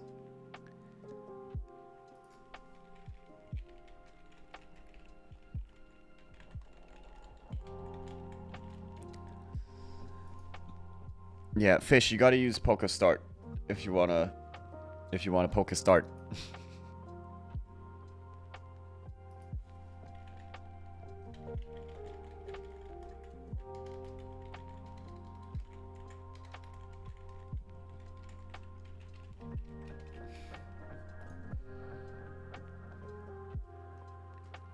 All right.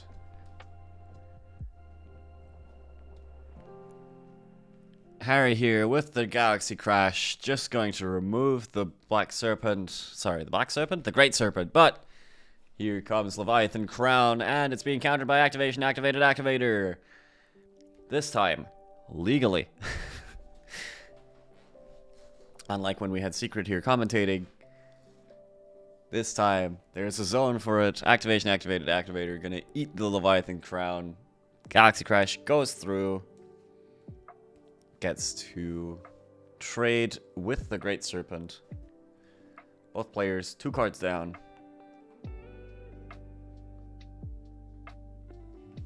Toxic is typing something. Thoughts are being had.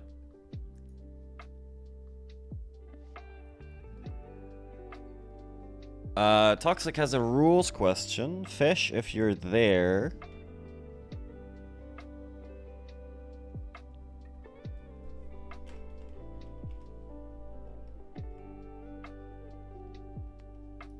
Or Secret, you know, anyone.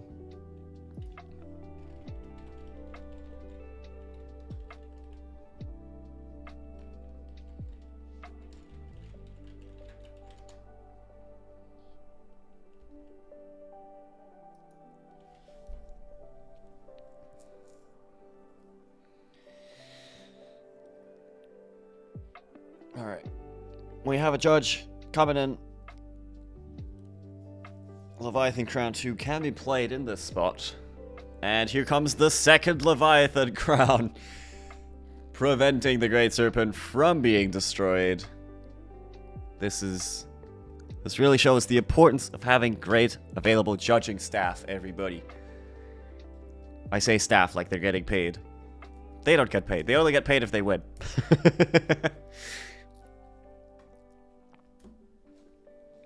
But they do it for the love of the game. So, here we go. We've got our own Rowdy into Great Serpent from Harry. Now, Great Serpent versus Great Serpent, the one attacking wins. Importantly. So, currently, since it's Harry Knight's turn, very unfortunate situation for Toxic. Having spent 2 Leviathan Crowns on a guy that's just gonna die anyway.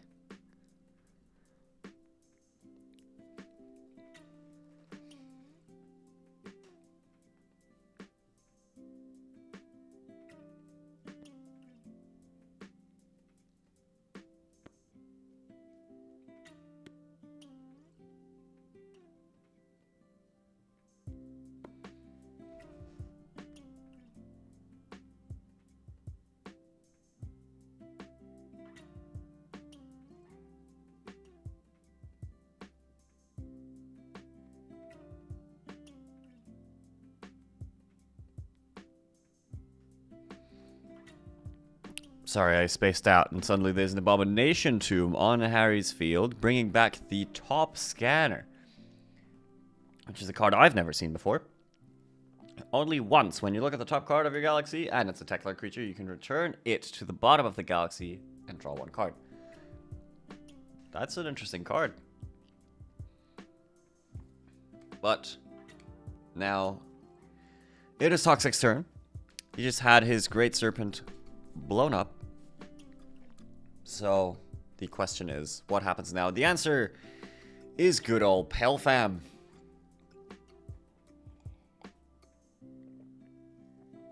Oh, what's this? A Leviathan Crown. Preventing Great Serpent from leaving the field. Harry's playing half a Pelisian deck with Teklar as a planet. It's certainly a choice.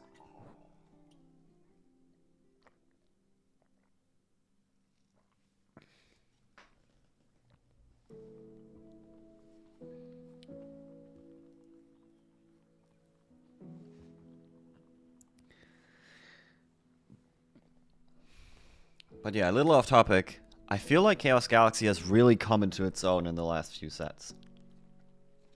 I feel like the competitive scene and the vision that Zach had for his game are now closer than they have been in the past.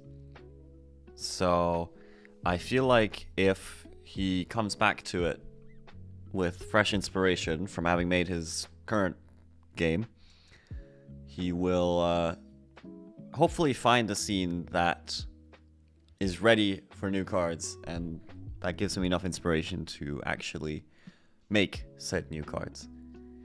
Alright. Back to the game. Harry's Great Serpent crashing in here, taking out the Pelfam, and Top Scanner getting in for some points. 2 of them specifically. Bring Harry up to 12 points.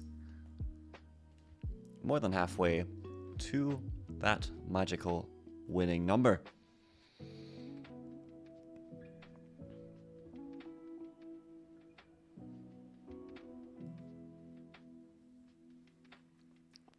Toxic gonna play a Darkspark Diabolus. We saw this earlier from him. Going to mill some cards and gain some stars. Probably 4 stars. We see Activation Activated Activator, Zammer Z, Beast of the Black Hole, and Galaxy Crash. Wow. Those are historically bad mills.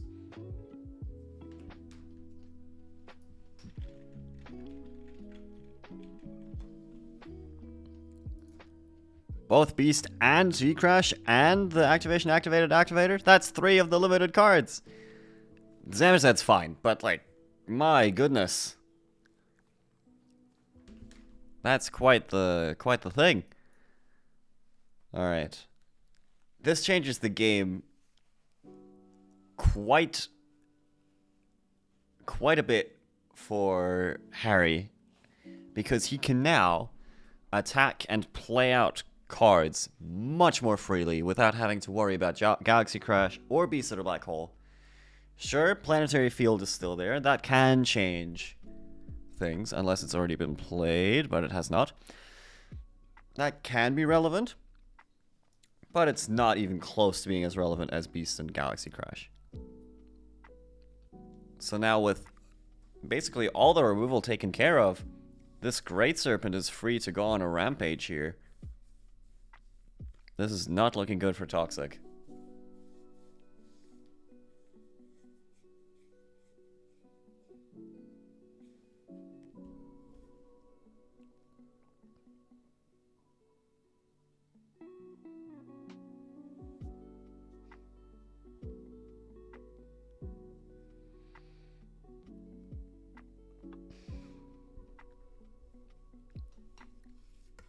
Now, we are back to Harry's turn. Harry up to 19 stars, almost the maximum. Paying 7 of them to bring out Talakon, the big boy boss monster of Teklar. Not gonna read him because they're just gonna crash in safely because we know Beast is gone, and Harry goes up to 20 points. GG's. Good game.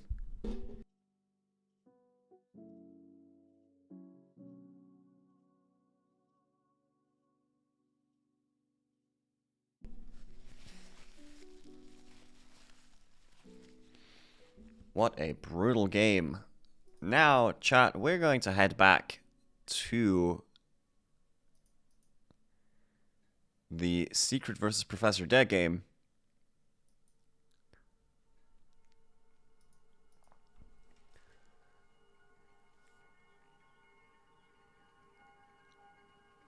Let's assess the situation. So there's a Mystical Beast of the Deep on Professor Death's board. Professor Death on 5 points. Secret on 8. Mystical Beast being put back in the hand. Pale Fam coming out. Secret gaining 3 points from that attack, going up to 11. But down to 2 stars, only 5 cards in hand, whereas Professor Death has 8. I'd say this is a fairly even game. Professor Death on 9 stars, 4 points, because they're playing on opposite counters, which isn't confusing at all. Haha. Who needs standardization, am I right, guys? Anyway, Rowdy coming in, being sacrificed for his ability. Great Serpent of the Falls. I think this is the card of the tournament so far. We've seen this guy a lot. Negating the opponent's creature's abilities. Here comes another set of zones for Professor Death. And a Pajuru, along with the Great Serpent, swinging in, taking out Secret's board. Secret now taking their turn.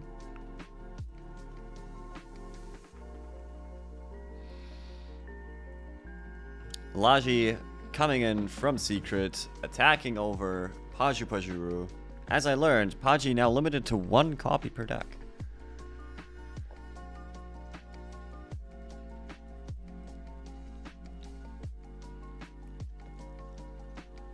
But triggering Laji's ability gets to add Blue Flame from deck to hand.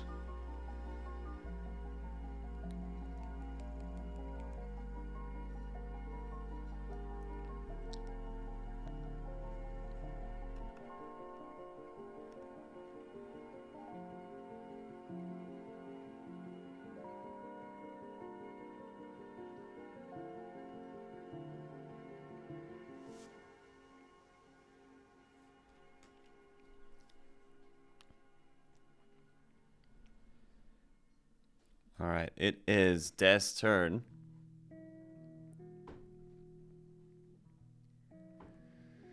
Death is paying 2 for a duple drop. This might get interesting, everybody. Polysium probably going to come out here, activating its ability, bringing back out the Mystical Beasts that are deep. Both creatures moving into battle zones. Mystical Beast attacking over Laji, and the Great Serpent swinging into the face, gaining 5 whole points. By the way, if you like these zones, you can get these ones in real life with the Polysium starter deck, available on the Game Crafter now, because this game is available with real cards if you would like to buy it. Just check out Chaos Galaxy TCG on YouTube. You'll find all the links there. Meanwhile, we have Jakra coming in. The reason the Blue Flame archetype is even good is this guy. Once per turn, you can return one of your other zoned Blue Flame cards, like the Undying Blue Flame, to your galaxy and shuffle one zoned creature into its owner's galaxy. Mystical Beast of the Deep here, being shuffled back in, doesn't get to use its ability. Jakra, 370 power, not quite enough to take out the Great Serpent of the Falls, but here comes Zolmantle.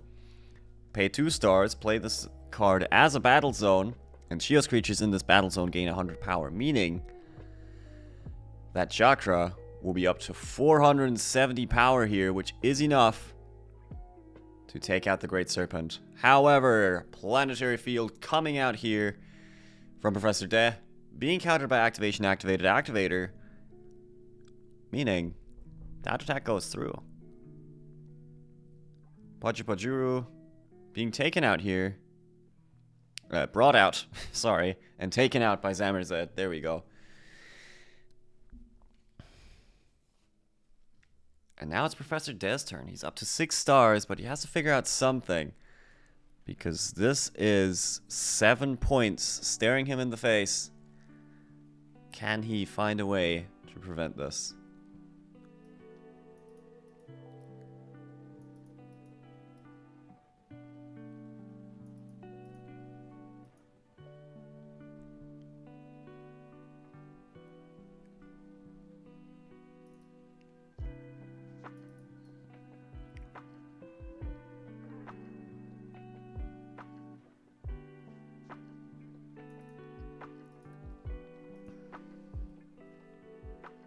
Alright.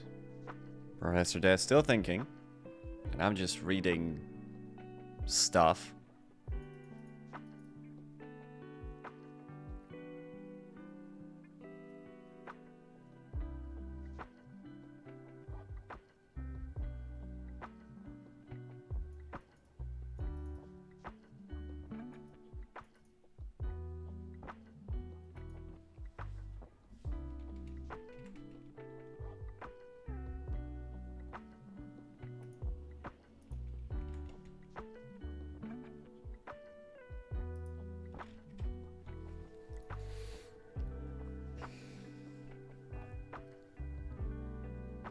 Okay, some funky stuff is happening. We've got a Scoria carry. We might remember this guy from early in the stream. He lets you draw a card if you have 2 or more zoned creatures that are both from Shios. And this Mag Sprout, which plays itself for free, sure is a Shios creature. Now, Great Serpent of the Falls coming back out.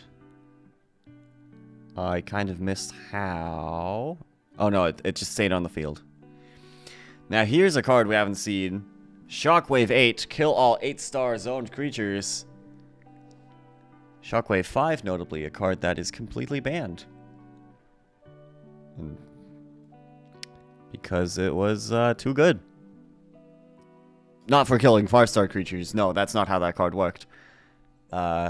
I'll talk about that card a little later, but here comes Beast of the Black Hole taking out this Guster and this Mag Sprout. Not the most relevant targets in the deck, but Beast of the Black Hole still getting a 2-for-1, as you'd kind of expect from this card. Zamerzed going in for some points. Professor De up to 11, passing to Secret.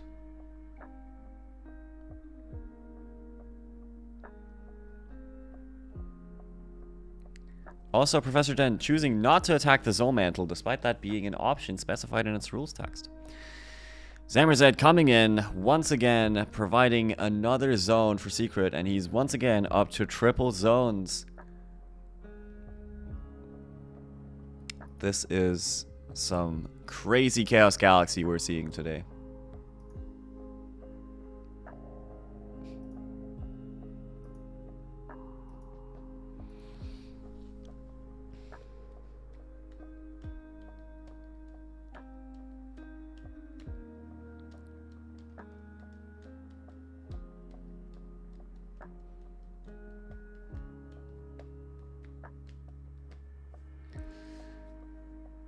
Alright, something's moving. Professor Deb playing this Hammerhead Sharkling.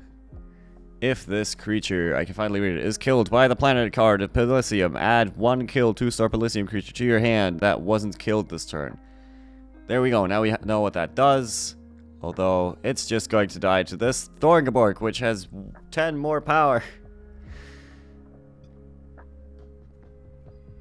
Professor De up to 16 stars. 2 cards in hand. Secret up to 11 stars. 3 cards in hand. Resources are running low in this game.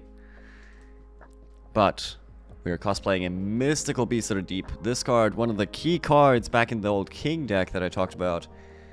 When this is killed by an attack, add 1 of either player's killed Pelisium creature with 6 stars or more to your hand. Except Mystical Beast that are deep.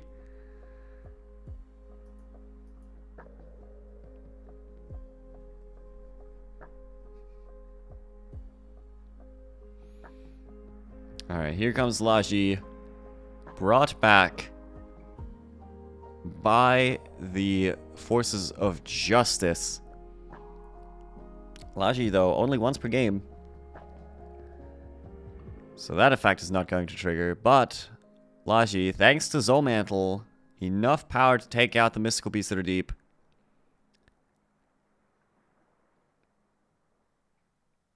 Mystical beast, though, adding the Zeteray Mantalosis back to hand from the killed creature pile. And here he is, Mantalosis coming out. Quite a beautiful artwork, if I do say so myself. I didn't make it, but you know.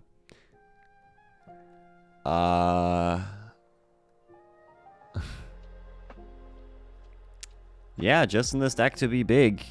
I don't think Relantis is in this deck. Alright. Secret passing back to Professor Dare. He's going to take out that Fraxel, putting Secret up to 20 stars in his turn.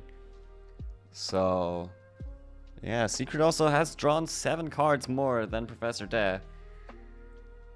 And now uses his star lead to use this for sale sign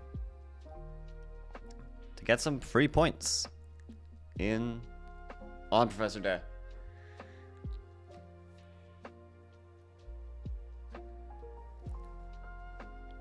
There you go. Secret up to 17 points now. Sorry, I confused those points and stars again. Yeah, Secret up to 17 points. This is not looking great for Professor Dare. If you just buy back the Mantalosis, you lose the game right here. Because Secret will just buy it back and punch you in the face. And he'll also win the game. No, I'm kidding. But that's what Professor Dare is doing. We are buying back the Zeteray Mantalosis and swinging in. This to me screams Planetary Field in hand, because Professor Dare is not stupid. He wouldn't just do this and let the Zeteray be bought back for no reason. And Secret knows that too. But let's see what Secret chooses to do here.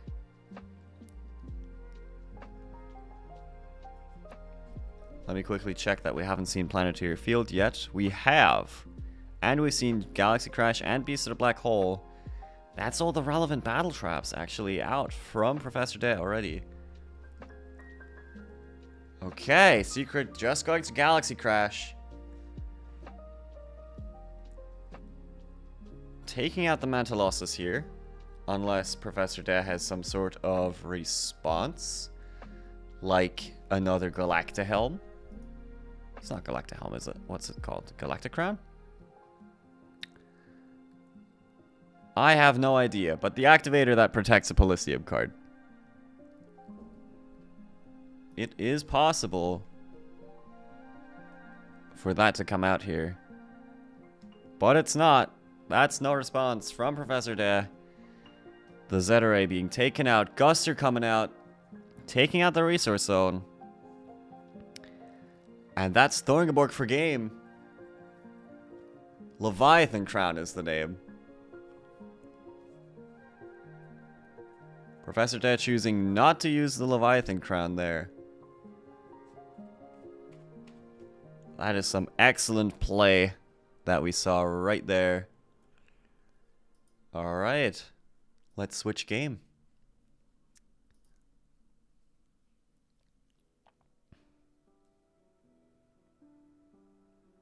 Don't think those are us. Let's check back in on Harry Knight versus Toxic. Wow, this is quite the board state to load into. We've got a Cranchon and a Palafam on the board for Toxic. And Harry, with 2 points and no stars on the board, passing back to Toxic. This is about to be quite the thing. But Toxic just passing back. No attacks. Beast of the Black Hole has not yet come out, but Telecon already in the graveyard, along with one Great Serpent. To explain the play, I had to hold up Crown and hope he had no way to gain 3 points, since the 8 stars would be an insta-win.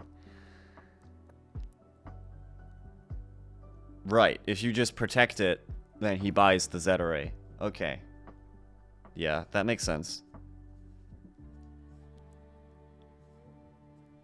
That was well played from both.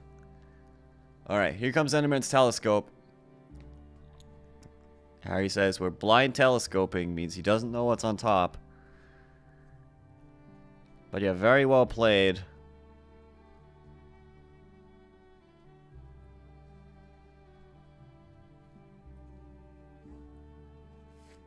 Yep. Yeah, that play was quite strong. Alright, we see a Hydroron of Teklar off the blind telescope. Now that's quite something. Coming to hand.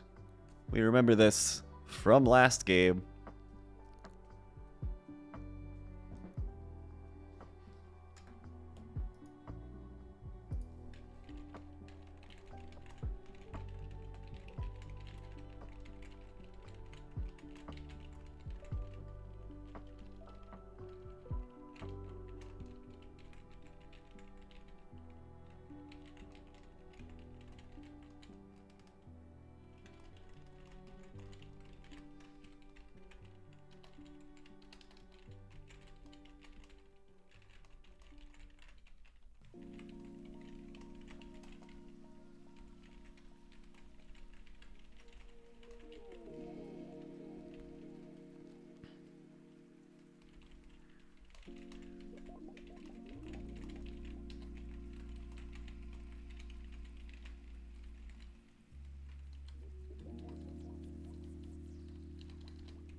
Okay, we see Hydroron coming out, taking both battle zones because Teklar is the planet card, and swinging into both Cranchon and Pelfam. And that's no response. That means that there is no Beast of the Black Hole or similar coming out from Toxic to save his big boys. And they go to the killed pile.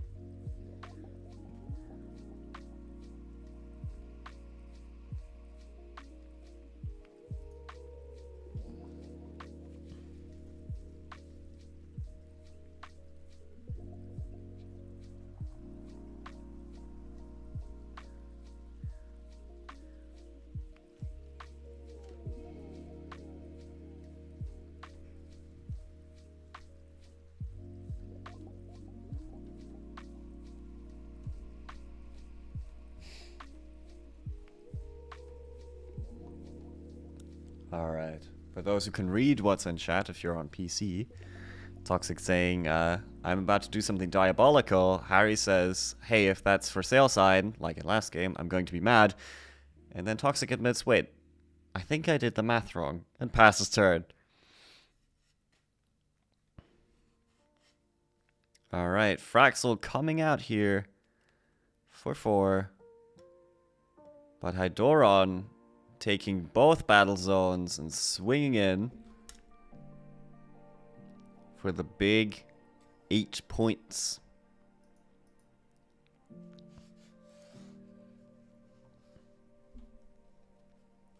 Going up to 10. This could, if Harry buys another battle zone next turn, could be lethal. However, that's unlikely to happen.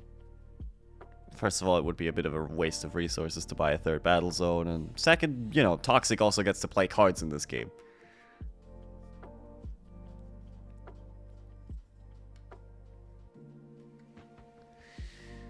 Alright, we got a Star Mosaic coming in here for Toxic, bringing him up to 13, and the second Star Mosaic bringing him up to 18 stars. That's crazy.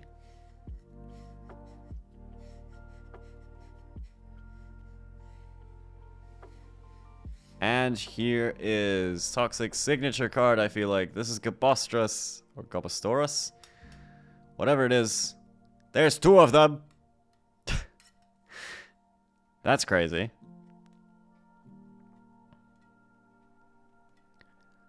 So, Gabostras using its ability, taking down its own health to 330, and killing that Hydorron.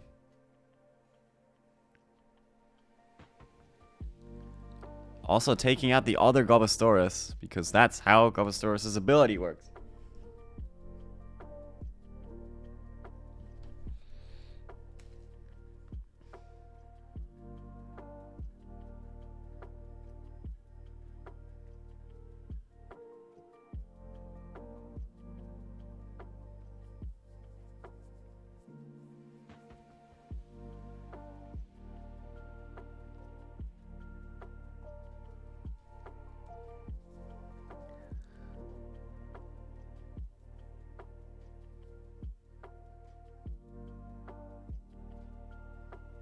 Toxic, kind of drawing the wrong half of his deck here, as it seems.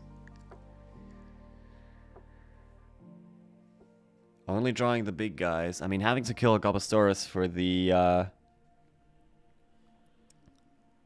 activation cost of another is not where you want to be.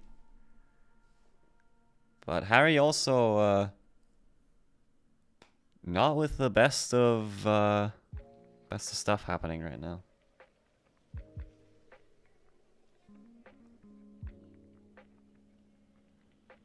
Toxic passing back to Harry.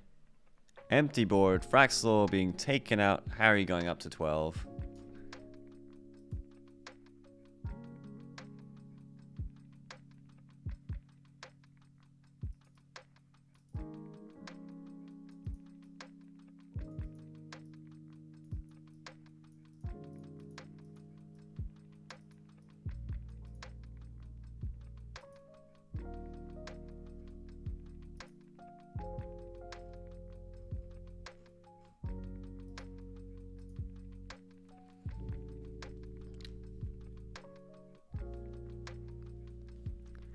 Secret's asking about my favorite moment of the tournament so far. I quite enjoyed a moment in Toxic's first game against... Now let me make sure I'm not lying here. My brain is fried, dude. Who was Toxic playing against? I can check this. I have the standings right here. Against Chrono. Where Chrono busted out the double Guster into orbit combo. Eating Toxic's entire battle zone row, and then proceeding to say, here's no stars whatsoever. Play with that.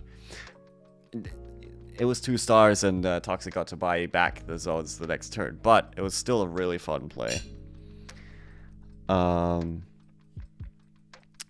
Yeah, so I think there's quite a few contenders for coolest deck, but I haven't seen everyone, so right now, we're still looking. Oh, Toxic was on the receiving end of that moment, but yeah.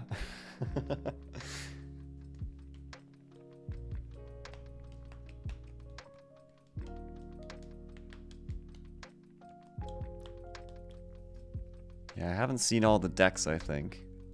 I haven't seen Jez's deck, for example. Mr. Josh's deck was also, of course, a deck that went by my own sensibilities. You know, being a Roka deck and all, but that's not the only criteria I judge on, of course. And there are some knocks against it. But let's get back to this game. There's an Abomination Tomb bringing back a Rowdy of the Palafalls. Meaning that, once again, we go plus with this Great Serpent of the Falls coming in with the steel chair, gonna choke slam this Gabostras. Actually, how would you choke slam Gabostras? It doesn't really have a neck. Or is all of it the neck? Kind of hard to tell. Oh well. We have a Warpole jetpack being attached to the Great Serpent of the Falls.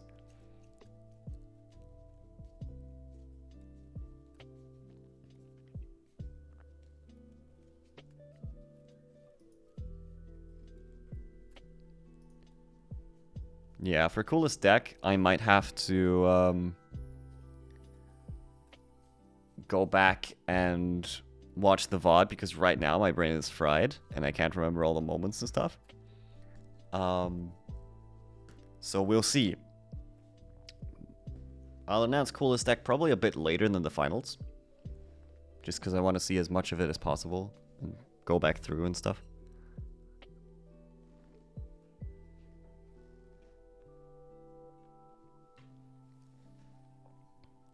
Okay, so Lightning Squaws takes out Fraxel with its ability. Fraxel, of course, not getting its ability then. Oh wait, no it doesn't, because Serpent negated it. Yep. And Gabostros falling to the Great Serpent of the Falls.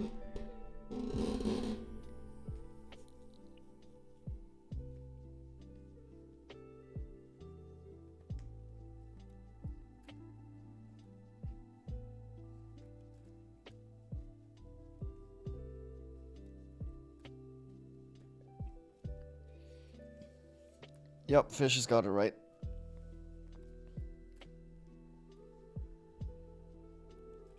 So you got to do well in your group stage to get into the double elimination. Alright. Guster coming in here, eating the resource zone, gonna take out the Fraxel. Fraxel giving Harry Knight 4 stars. And let's see where this goes.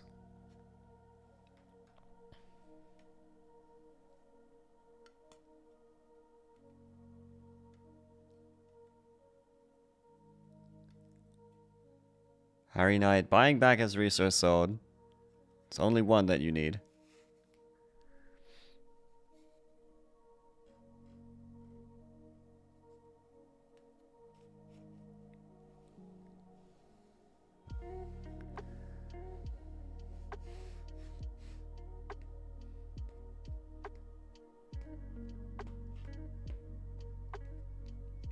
Yeah, Secret is saying from 10 plus card hand games to 3 and less cards in hand. This tournament has had everything. And this is why synchronous tournaments are so great. Because you get to actually watch the games.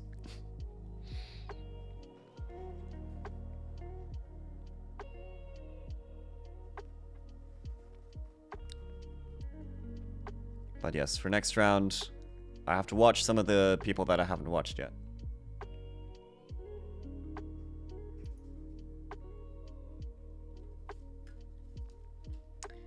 Okay, we have some more Diabolus mills. Let's see what Diabolus milled this time. Not as devastating as last time. Oh yeah, another cool moment. Darkspark Diabolus milling Beast of the Black Hole. Was it Planetary Field? No, it wasn't Planetary Field. But yeah, Galaxy Crash, Beast of the Black Hole. Another, I think for sale sign? And, like, Set Array. That one wasn't as relevant, but still. But yes, this time, Rowdy, Leviathan Crown, Duple Drop, and Great Serpent being the mills. If I'm correct. Yes, that is in fact the mills. Zamrzed coming in.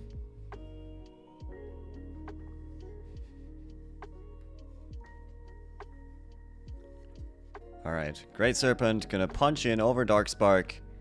Diabolus and Zamrzed going in for 2 points. And it's Toxic's turn. Right here.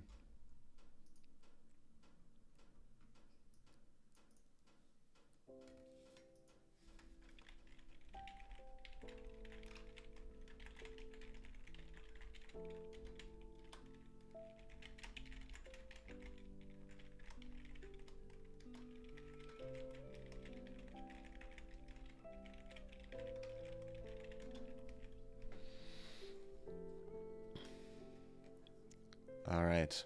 We have another Zamorzed coming in for Toxic. A new zone, battle zone in this case. Being added to the planet. And Zamorzed punching in, taking out Harry's Zamorzed.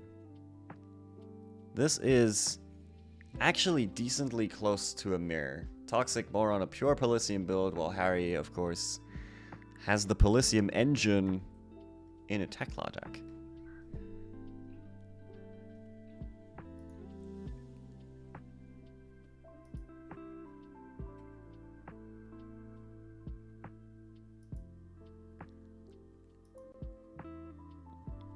Alright, we see Great Serpent of the Falls punching in, taking out Zamorzed.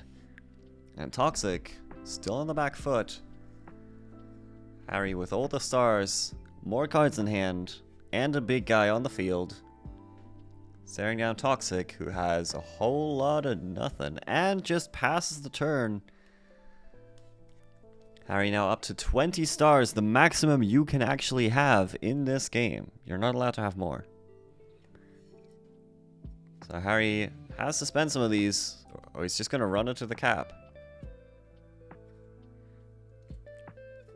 But not going to spend them, just going to swing in for 5. No need to spend resources with it, not needed. And here comes the Beast of the Black Hole. Ready to trade for the Great Serpent. Warpole Jetpack, of course, going to proc here. And bring out another Great Serpent. Wow.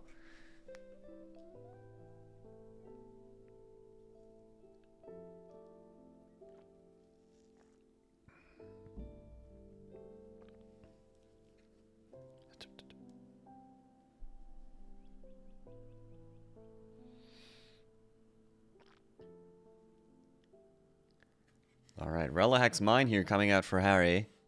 Just gonna draw a card.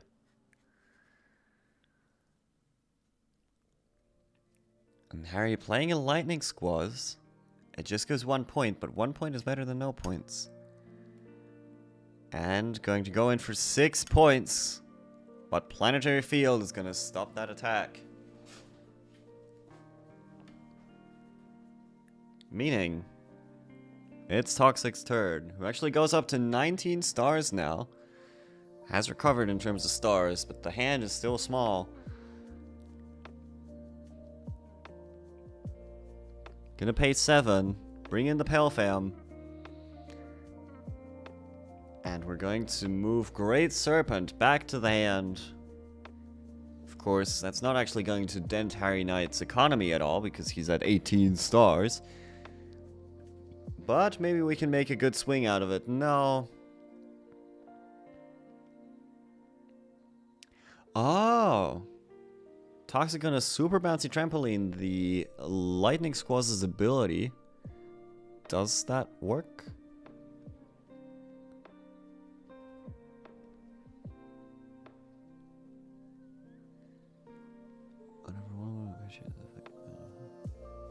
Huh. Well, there you go.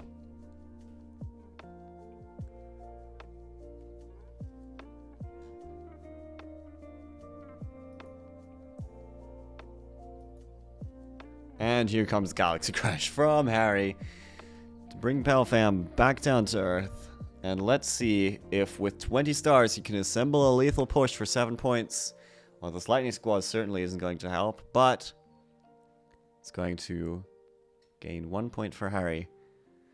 So clearly not the plan is not to assemble a big lethal push, but rather to just keep chipping away, to keep extending this advantage.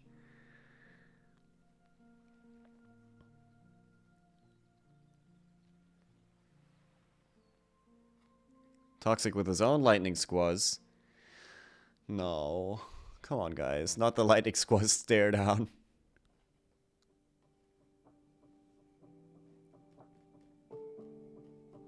You can't be serious. Alright. We've got 2 Lightning Squaws. Squaws I. Lightning Squee? 2 of the Lightning Squaws staring at each other. And they cannot defeat each other. However, We're not going to do this for long. Safety cable. Going to take out the opposing lightning squad for Harry. Top scanner being put back on top of the deck as cost. And lightning squad's just going to go in for 1 point. Harry up to 14 now. Only needs 6 more points to win. If he has another 5-point attacker, that's going to be the game. Toxic down to 7 cards in deck. He did, of course, draw all his big guys at the start of the game, so there isn't that much left. But here's a Zetteray Mantalosis to hopefully get something done. But can't attack into the lightning squads without dying, so that's where we're passing the turn. Harry now with another safety cable. Oh my god. Mantalosis being put away, honestly.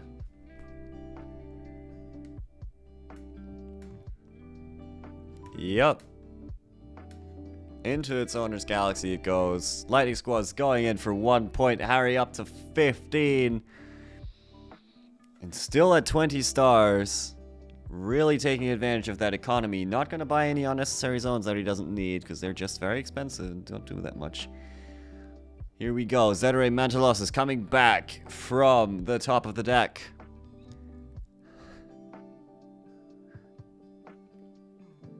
Alright, and with that, it is Harry's turn.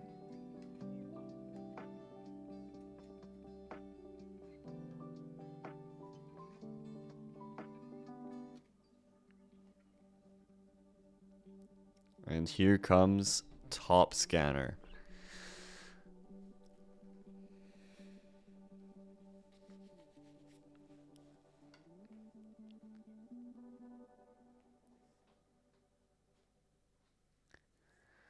Top Scanner now. Triggering Teklar.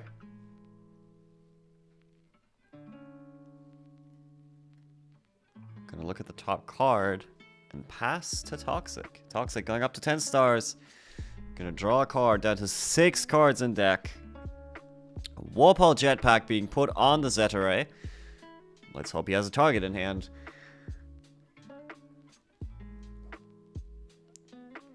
And Zetteray going into the Top Scanner. Taking it out behind the shed and passing back to Harry. Harry now drawing a card, paying 1 star to play a Thorngabork just to draw a bit more out of the deck when it gets killed inevitably and passes back. Toxic draws a card, goes up to 14 stars. Let's see.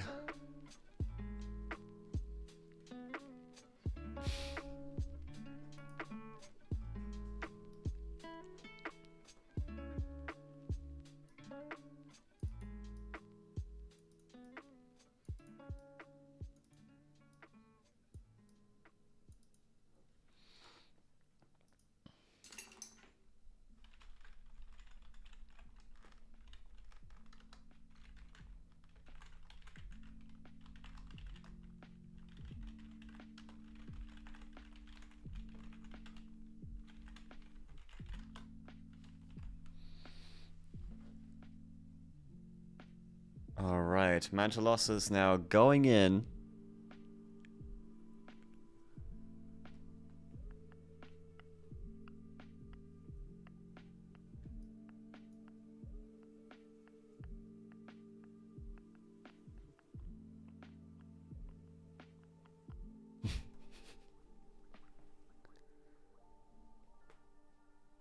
Alright, so Toxic Galaxy crashed. To take out the guy, and Warpole Jetpack triggers, but here comes Erratic Void to take out the thing that Toxic is going to put into play, take out the Cranchon. Oh, that's gotta hurt.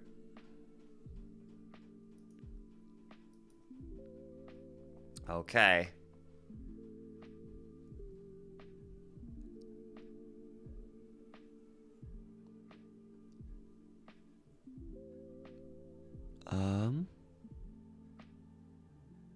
Okay. Here comes the activation activated activator, meaning Erratic Void gets killed, doesn't get to trigger its effect. And Cranchon gets to stay on the field. Swinging in for 5. Toxic now up to 10 points. And suddenly, this is looking better for Toxic. Man, if Toxic wins this from one card hand, yeah, it would be an insane run. But 320 health is not the most health. We know this. But Harry doesn't play anything, just passes back to Toxic. 20 stars, but clearly these cards must be situational. We've already seen the Galaxy Crash, but we have not seen Beast of the Black Hole. And I'm sure Toxic knows this. Here comes the response alert. Beast of the Black Hole coming in. Toxic been playing around it all tournament, but now having to say goodbye to his comeback as his Cranchon goes to the graveyard. Harry now taking his turn. Card to hand. Doesn't get to gain stars because he's at the cap. Playing a Blur. Gonna search out a Palafalls card. Searching out Rowdy.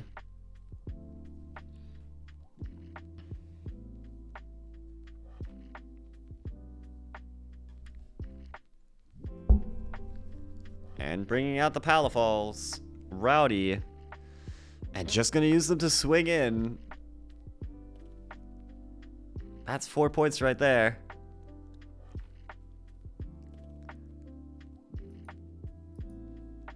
Harry now up to 19 points.